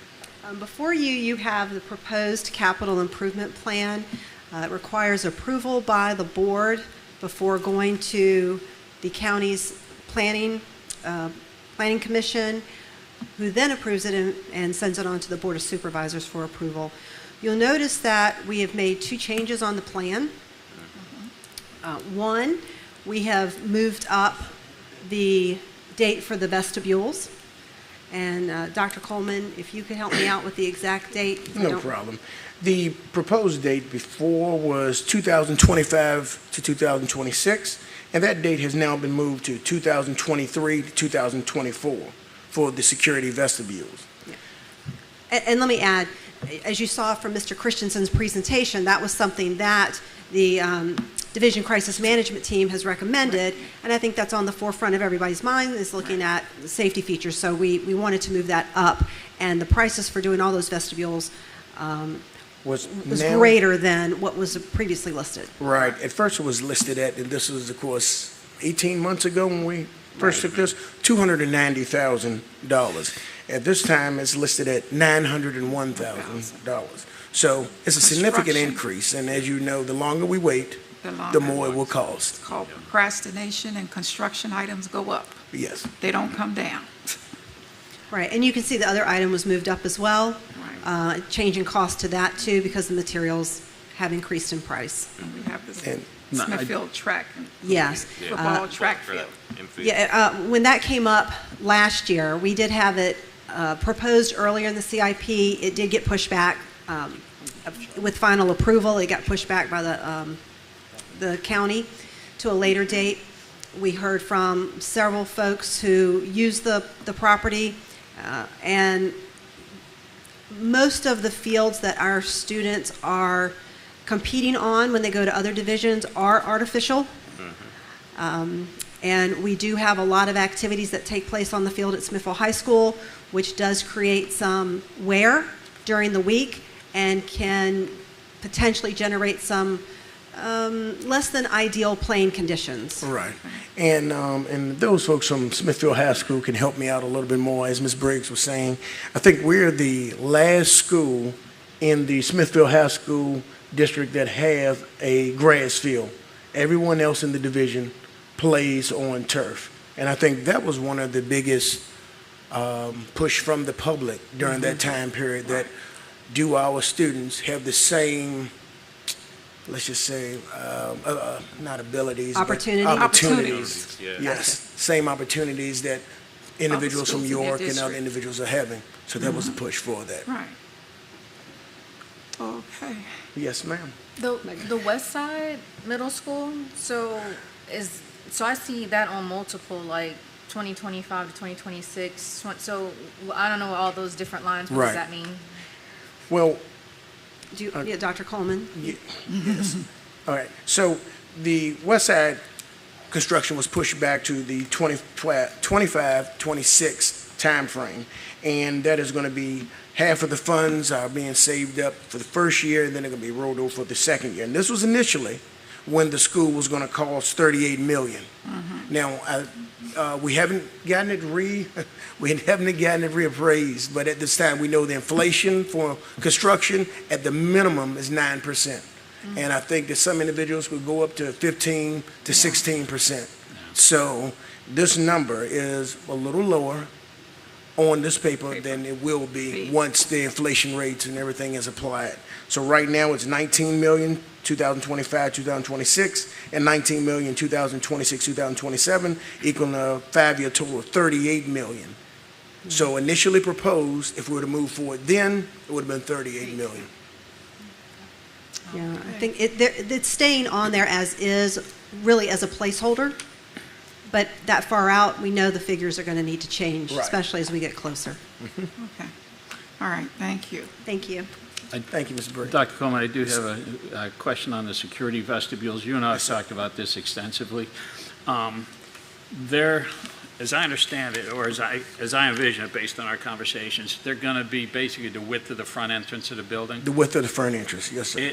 Is it possible to make them a bit smaller so they come in closer to the office and save us a little bit of money, instead of $900,000, maybe half that, if the students aren't going to be using them as security vestibules as they're coming in and exiting during the day? If this is going to be primarily for visitors and vendors and such, can we make them a little bit smaller? Will they be just as secure? Right. Well, what we're looking at is several different options at this time, and we're gonna make sure that we preview all of those options with the costs associated with each option. But that is something that we looked at. Different schools have different front ends, which carry on different additions that has to be done. But what you're saying is something that we're looking at right now. And of course, the conversation is not closed, and we're moving forward with the thought pattern of working towards that. Thank you. Yes, sir. Only thing I would say on making them smaller, we just have to make sure that we follow ADA Yeah, guidance. Yes, because sir. if anyone's coming in with wheelchairs or whatever the case may be, we still have to accommodate them. Correct. Also students. So. Okay. Right. All right. Thank you.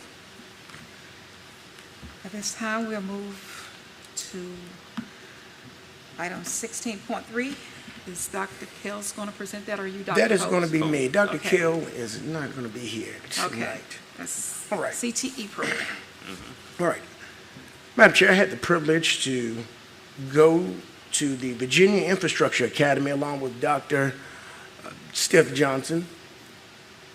Yes, I'm going to make sure I got it right. And just want to let you know some of the individuals are there, then I'm going to explain exactly what the Virginia Infrastructure Academy was. Some of the individuals there was Mr. Brian Slater, the Virginia Secretary of Labor, Delegate Glenn Davis, Virginia House of Delegates, Delegate Emily Brewer, Ken Garrison, Chair of the VIA Steering Committee, and also wanted to make sure I pointed out Matt Killam from Dominion Energy, and Dr. Corey McCrae, President of Camp Community College. Now, this was a new initiative that was being actually combined, put together, and it was called the Virginia Infrastructure Academy Rollout.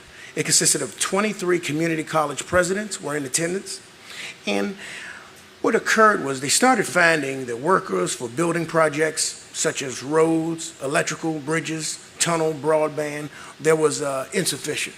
There were more workers needed at all times, and that job case was not being filled. So the community college took a forward step, and they're reaching out to high schools also. And I think that everyone knows that we have a stellar CTE program, so I knew it was in our best interest to go out and find out what's going on. Now their focus is to change the approach to training. They do not just want to train anymore, but they want to train for job placement. So what this board will hear, what the school system and parents will hear moving forward is not just job training, but job training for placement. There's a big difference in that. Other areas, ma'am? No. Oh, yeah. Other areas they were looking for was power line workers and, of course, healthcare workers. Those items. Now, the reason for this, it was 110,000 jobs. We're still out of 110,000 jobs that we had before the pandemic that we don't have right now. The jobs are there, I apologize, but the shortage of workers are there. And these are the jobs that consist of the infrastructure. This is being multiplied by the aging workforce. The statistics show by 2031, which is literally right around the corner, 41% of construction workforce will be retired. So in 2031, 41% of our existing workforce will be retired. Also, with the growing solar initiatives that we have around the state of Virginia, they wanted to pinpoint that 72% of the people working in solar in the state is from out of state. So all of those funds that's being generated are actually going out of state and trying to get those funds built in here. And one of the largest outcomes I want to show you from the Virginia Infrastructure Academy rollout was that in 5 years, the plan is to create 35,000 jobs in those particular fields with a median income of $52,000 a year. So our CTE programs and the direction that Isle of Wight is headed is excellent. It's exactly what we need to be doing. But I will definitely keep you updated on anything else from the Virginia Infrastructure Academy rollout. Did I miss anything, Dr. Smith?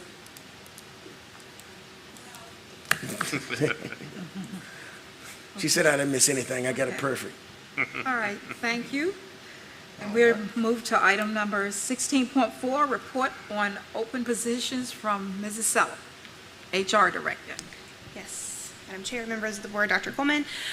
So like Mrs. Tynes pointed out earlier, we are experiencing a nationwide critical shortage in teaching, and Isle of Wight County is not exempt from that. We are actively still recruiting 17 total instructional positions, 9 support positions, and 3 part-time tutor positions, and we have an ongoing pool for our bus drivers that we keep open. Ideally, these positions are going to be filled by new hires. However, HR is actively working with instruction and building administration on contingency plan A, B, and C to ensure that we are prepared for students on September the 6th. Do you have any questions for me? No, we just want to say thank you. Right. Thank the HR department for the hard work you all have done over the hiring season. Thank you. All right. We have item number 16.5, Summer School Update 2022. Okay, Dr. Stitt Johnson. I got it right. Yes, ma'am. Good evening, Madam Chair, school board members, Dr. Coleman.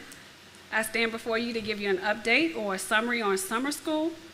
So summer school was held for 3 weeks, July 5th through the 21st, Monday through Thursday. It operated from 9 o'clock to 2 p.m.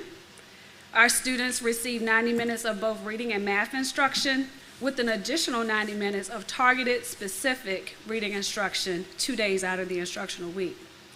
The remainder of the students' day was spent in the Emergent Leaders Program, which is geared towards student enrichment as well as empowerment activities, which involve the students in a little bit of collaboration, critical thinking, and their creative thinking skills. Now, last year, the Emergent Leaders Program operated separately from summer school, so the enrollment was not as we wish. So this year we decided to emerge or integrate the emergent leaders into the summer school program. By doing so, we increased our enrollment and participation in summer school because we typically had about 85 students last year. Well, this year we had 131 students to participate with an average daily attendance of 98%. And there were no disciplinary infractions during the whole summer school program.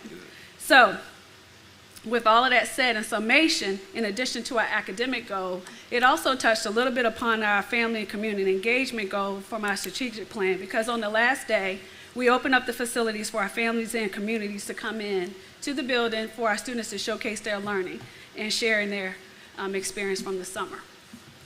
Are there any questions? Any questions?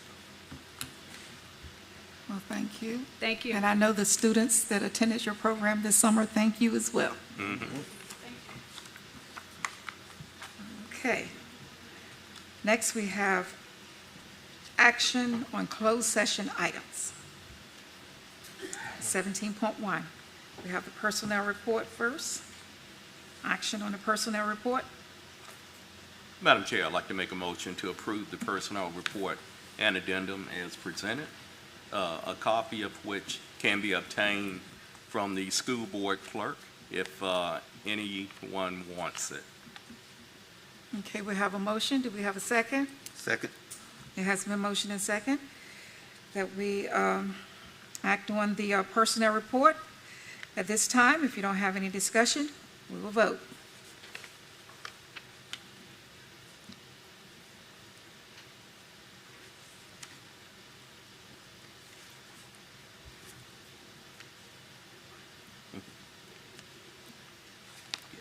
We're going to get on it.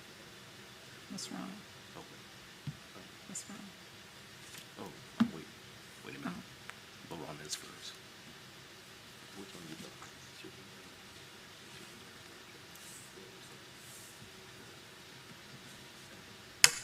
votes. I got it right here. If you want to read it. Okay, motion passes 5-0. Thank you. The next action item we have from closed session, exchange student fall 2203. We need a motion. Madam Chair, I'd like to make a motion to approve the exchange student fall 2203 for admission to Windsor High School for the first semester of the 2022 through 2023 school year. Second. We have a motion and a second for exchange student fall 2203 to enter Windsor High School. Madam Chair, I'll second that. We have a second, but Mr. Colick, I'm sorry. What's that? Vines Oh, had I already- didn't hear. Mr. Vines had already seconded. Didn't hear it. I'm sorry. Okay, we have a motion and a second for exchange student fall 2203 to enroll into Windsor High School. At this time, if you don't have any discussions or questions, we will vote.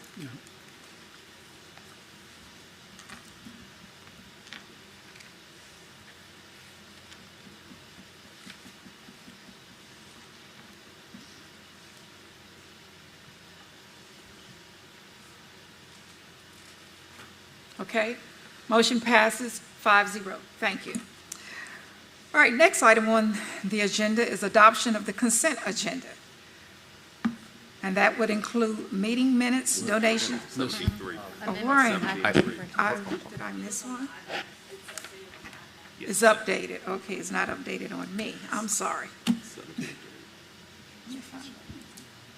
It won't go any further. Thank you. That's not 17.3. My iPad stops at 16.4. Here you go. It won't scroll. I got you right here. Okay, I'll scroll it here then. Okay, 17.3, amendment to the acting superintendent contract. And we need a motion for that.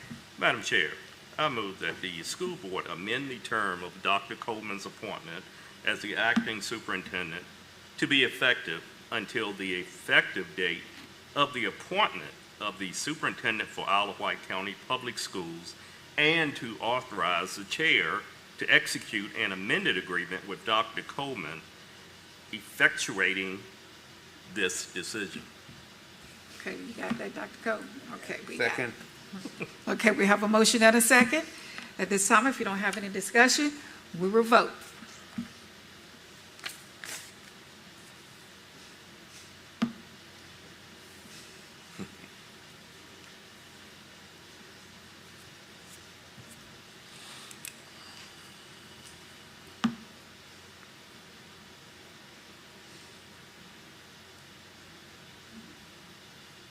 Motion passes 5-0.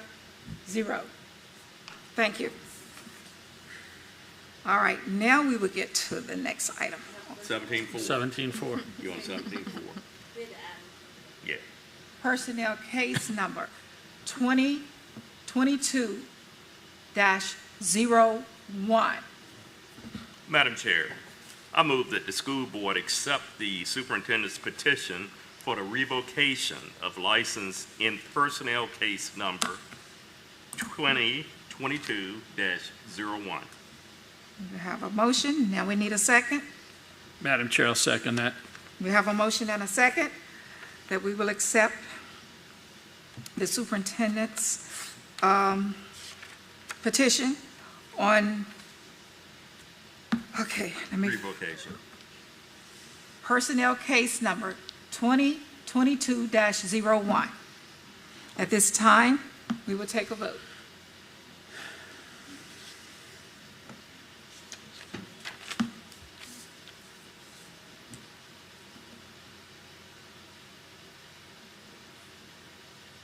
Okay, motion passes 5-0. Thank you.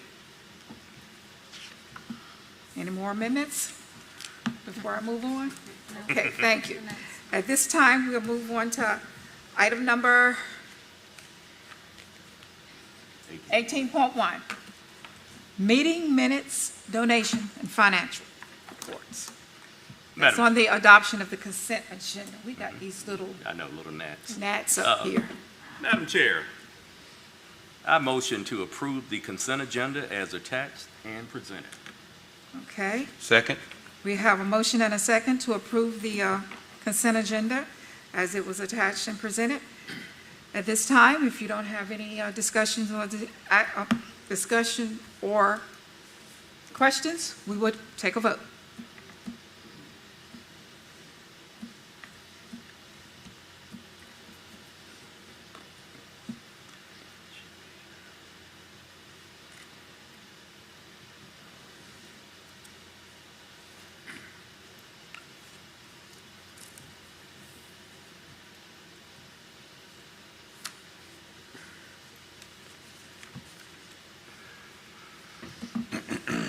Motion passes 5-0. Thank you. All right. Next item on the agenda is policy updates and revisions. And this is just for information. No action on these policies. So if you have not had an opportunity to read them, you will have about a month to read all of them because it's quite a few. And we will hopefully act on them at our next meeting, our next regular meeting. Any questions or concerns? Okay, we'll move on to item number 19.2, policies for second read and approval. Now, this is an action item. Madam Chair, I'd like to make a motion to approve the second read policies as presented. We have a motion. Do we have a second? Second. I was about to second that. Okay, we have a motion and a second that we approve the policies for second read and approval as presented. At this time, if you don't have any discussion or question about that, we will vote. I didn't get my vote, Madam Clerk. I got it. Thank you.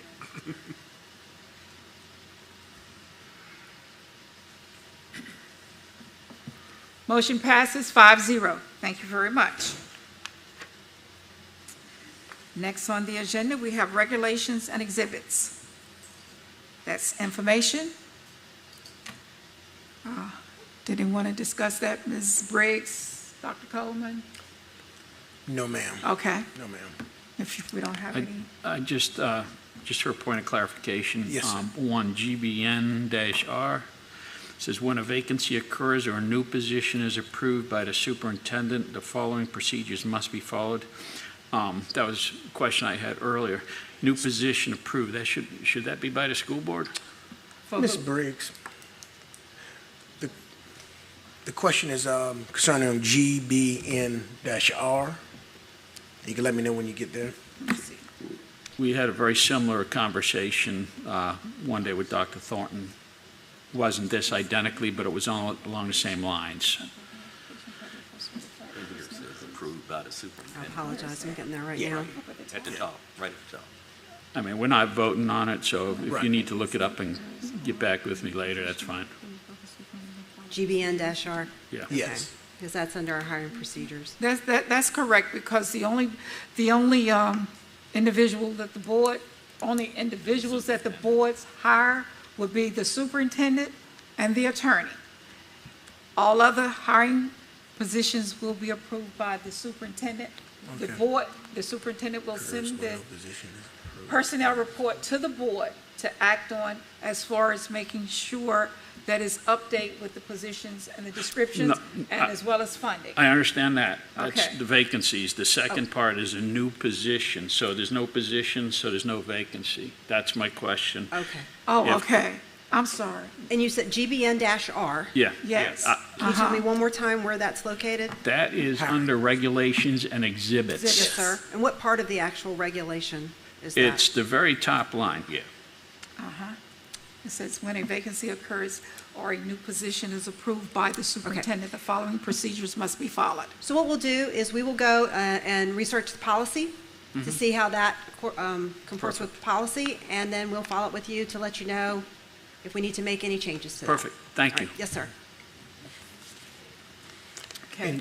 And if, could I ask one more question? If you can just align exactly your question in that, because I know that we talked a little bit, but I know that the verbiage is something that you're looking at.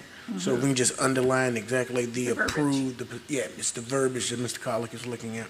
So, Mr. Collick, if you want to, we could table that particular one tonight and come back a later date, like next month, what's his name? until that Yeah. question you have is Yeah, answered. I don't think I think it's information only. At Yeah, this this point. is this one? information. Yes, ma'am. So it's just more for Okay. my education. All right, okay. All right. Any more questions or concerns on regulations and exhibits? Okay, we'll move on to request to speak, non-agenda items. Madam Clerk. Yes, ma'am. In accordance to policy BDDH-E, presentation of information on any subject will be concluded at the discretion of the board. No person will be recognized to speak more than once. Citizens scheduled on the agenda to speak will be permitted 4 minutes maximum time for their presentation. Delegations will be requested to limit their speakers to 2. Persons speaking are asked to be specific, state the issues for the board's consideration, and attach a copy of your prepared remarks. If you have prepared remarks, they should be given to the board clerk. Please do not approach the board members. Any matter relating to specific students will be heard by the school board only in a closed meeting. And we have Mr. Lewis Edmonds.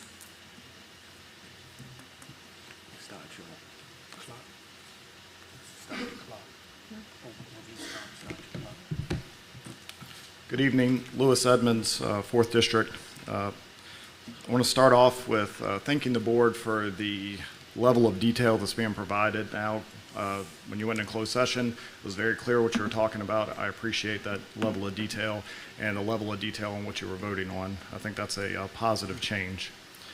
I didn't realize that Mrs. Dial and I would have a lot of things in common tonight to talk about as far as themes. I was listening to Mrs. Dial while I was driving home today on some of her comments she made before you went into closed session. She stated that I don't play politics, I deal in the facts. Much to the chagrin of some people, I'm not playing politics enough.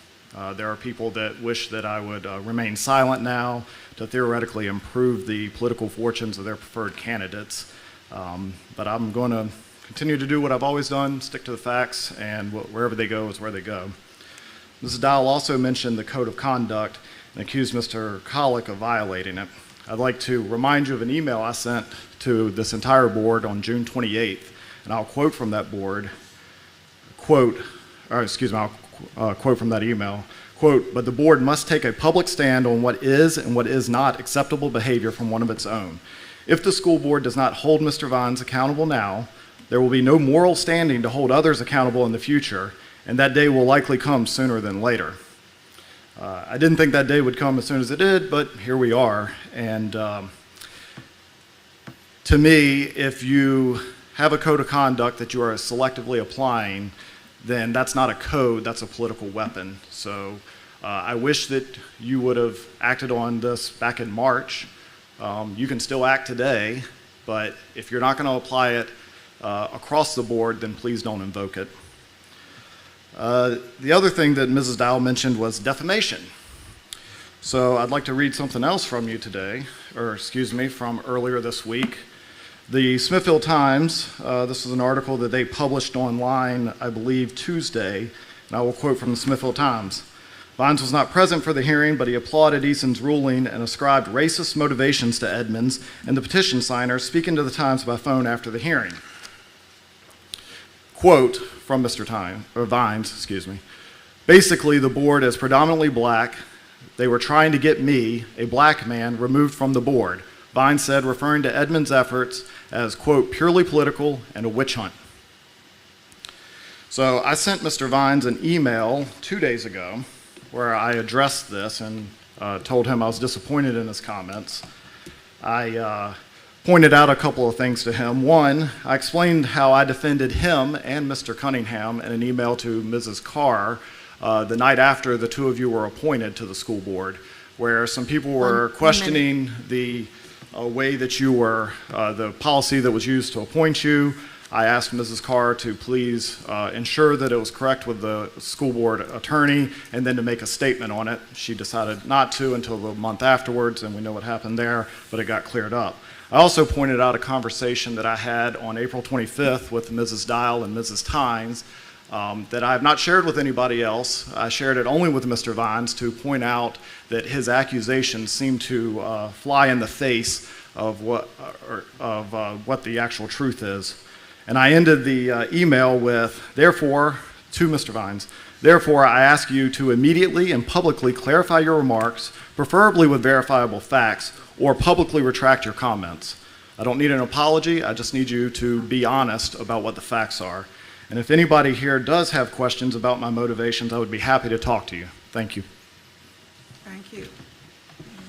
Next.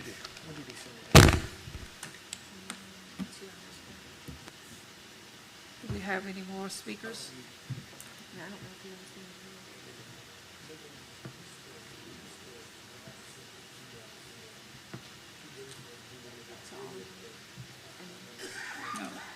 No, it says he has, it says request to speak. Okay. That's it, Madam Chair. Okay, thank you very much. Okay, at this time, we'll move to item 21, board member requests and comments. Are there any? I got one. Okay, I have one Okay. too, but you can go. Okay. I mean, unless we want to go in order. Did you, who? Oh, well, Mr. Cunningham said he had one first. Anyone else? I do too. Okay, so we'll start, Mr. Cunningham, Mr. Vines, Ms. Dow, Ms. Tynes. What about you, Mr. Collins? We'll see how it goes. Well, well, I'll go last if you have one. You have one? Okay, well, Mr. Collick and then Tynes, in that order. All right, so we ready? We're ready. All right. On Monday and Tuesday, I attended the Smithfield High School golf matches.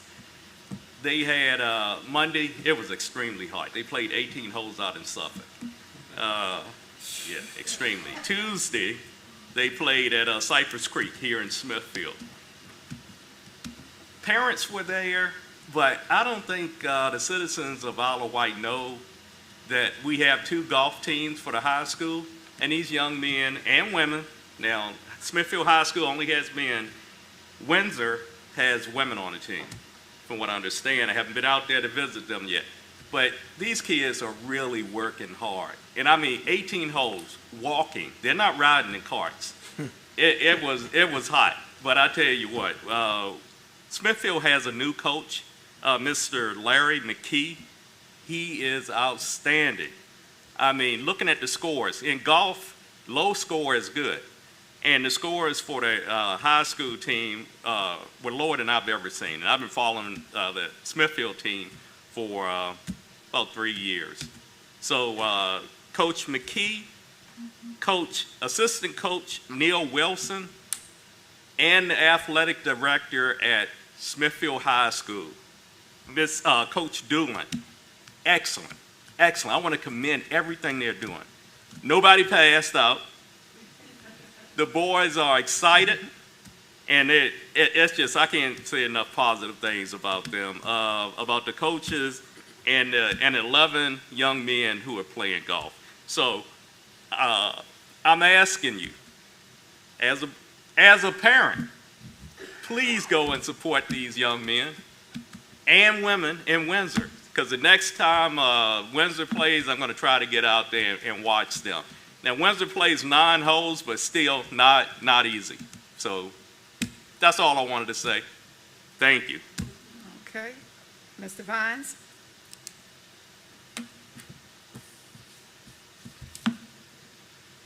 I'm decided I don't have anything to say. Okay, Mrs. Dow.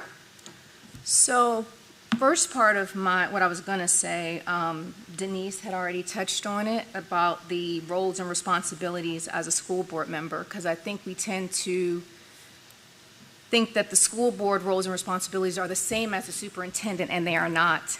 I'm not going to reread them all. She read them earlier, around 4 o'clock. Because we have a different order. So, adopting policies for the school division, adopting long-range goals and objectives for the school division, selecting the superintendent, overseeing the construction and maintenance operations for the school division, approving the budget, awarding contracts, determining salaries, and overseeing efficient operation of the school division, approving the annual school calendar and school operating times, and determining school boundaries. Now, she added one as far as the lawyer.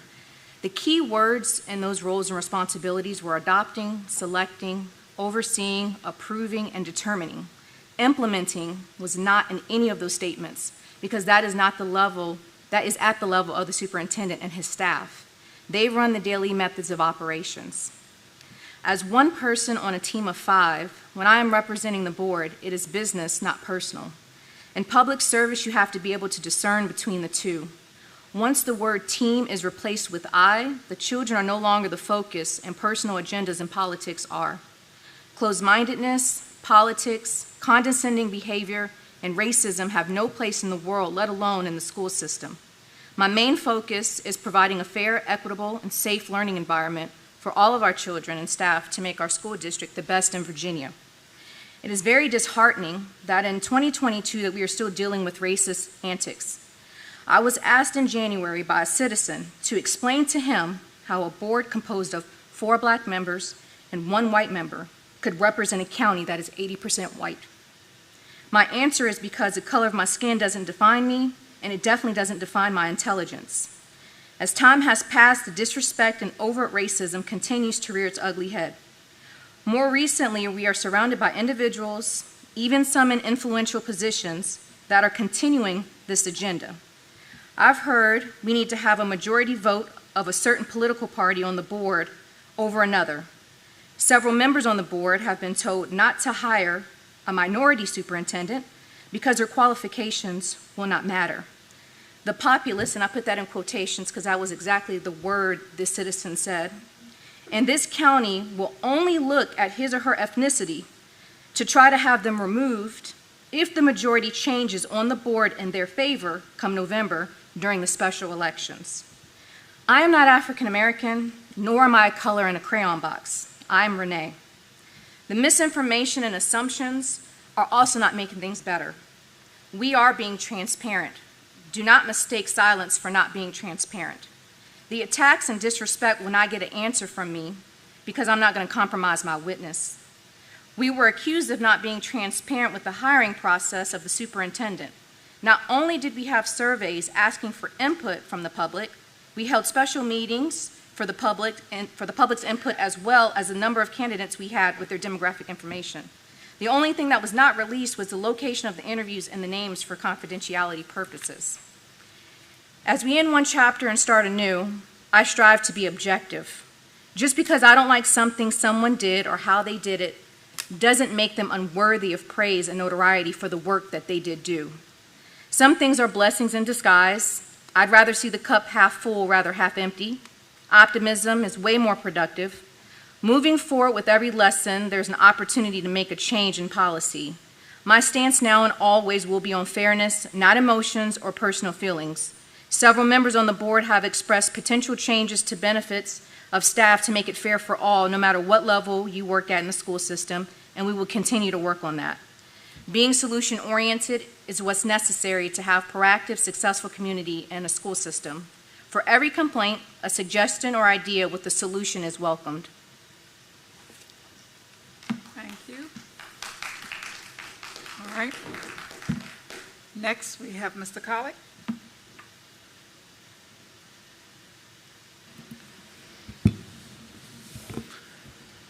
That was very well said, Ms. Dow. I agree with everything you said. Ms. Dow and I disagree on most things. No, but we on, don't. but on what she just said, especially when it comes to race, I agree with her 100%. We cannot have racial divisions in this county, in our schools, in America. This is America. We're all Americans first. I wasn't going to talk about that, so let me go. Ms. Dowd said it so eloquently, I don't need to beat a dead horse. What I want to say is this is our last school meeting before the school year starts. And I'm asking all the parents, please prepare your kids well for school. Please let them know teachers are there to teach, not to discipline, not to babysit, but to make sure you get a very good education so that you can go to college, you can go in the military, or you can go to work. Whatever you want to do, whatever you do that defines your personal success, you'll be able to do. So please, parents, take that active role in your child's life and support the teachers. When a teacher calls and says your child is having a little bit of trouble, work with that teacher to help that child.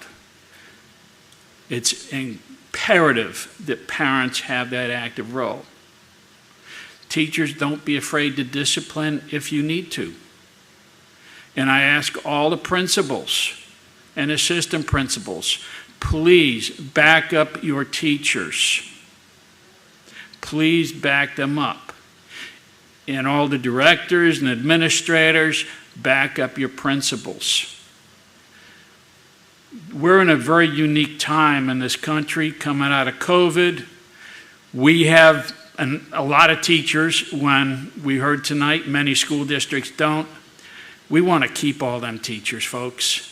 We want to keep our administrators. We want to keep everybody we have working for us, and we want to bring on some other good ones. To do that, we all have to work together. And so please, I'm asking everybody, let's support them kids by making sure everybody does the right thing because it's right. And when we fail, if I fail, hold my feet to the fire. Tell me I've done something wrong. And I will make the change as needed. I'm not afraid to take criticism. So thank you very much, and I'm looking forward to a great school year. Thank you, Mr. Colley. Well, I'm the last one, but it's something I want to say. I never thought I would have to address this, but I have chosen to address this tonight. I had no idea that Mrs. Dowell or Mr. Collick or whatever was going to say what they were going to say. But I have been sitting here since January, and on occasions I hear people refer to two of my colleagues that are sitting with me as they're appointed. They're not board members, meaning they don't have the same rights that the board members that were elected have. And that is wrong. They were appointed from school board members, those school board members that were sitting on the board at that time. And last school year, we had some difficult times with the board because at one point, we only had 3 members. None of us could call out sick. We had to be there in order to have a quorum at our meetings. I was one of the board members at the time. The other one is no longer with us. And that appointed Mrs. Dowell first and Mr. Vine second. We sat there in that meeting that night. Everyone, any citizen, had an opportunity to interview with the board if they were interested in being appointed to the open seats at that time. I can recall the night that we interviewed the group with Mrs. Dowell, and they were all excellent. Mrs. Dowell was appointed because of a lot of the questions that we had. She answered them. She was very intelligent. And most important, that got me and the other board members, we all said the same thing. She said, I want to be there for the students. If you're not going to say that, you don't need to be on the school board. She said, I want to be there for the students because without the students, we don't need anyone else. No one else needs to exist. Mr. Vines, the night we had to interview with him, Mrs. Dowell was on the board by that time, and it was still 3 of us. And out of all of the people we interviewed, the only one to say, I want to be there for the students, and went on to explain why. Now, you want to be appointed to an educational board, but you can't say you're going to be there for the main source that we're all here for, and that's for the students. And they got my vote because of that. Maybe if some of the others had said that, I would have considered. But they were the only ones during the time, those interviews. And I just want to say that. And as far as I'm concerned, yes, I voted to appoint them.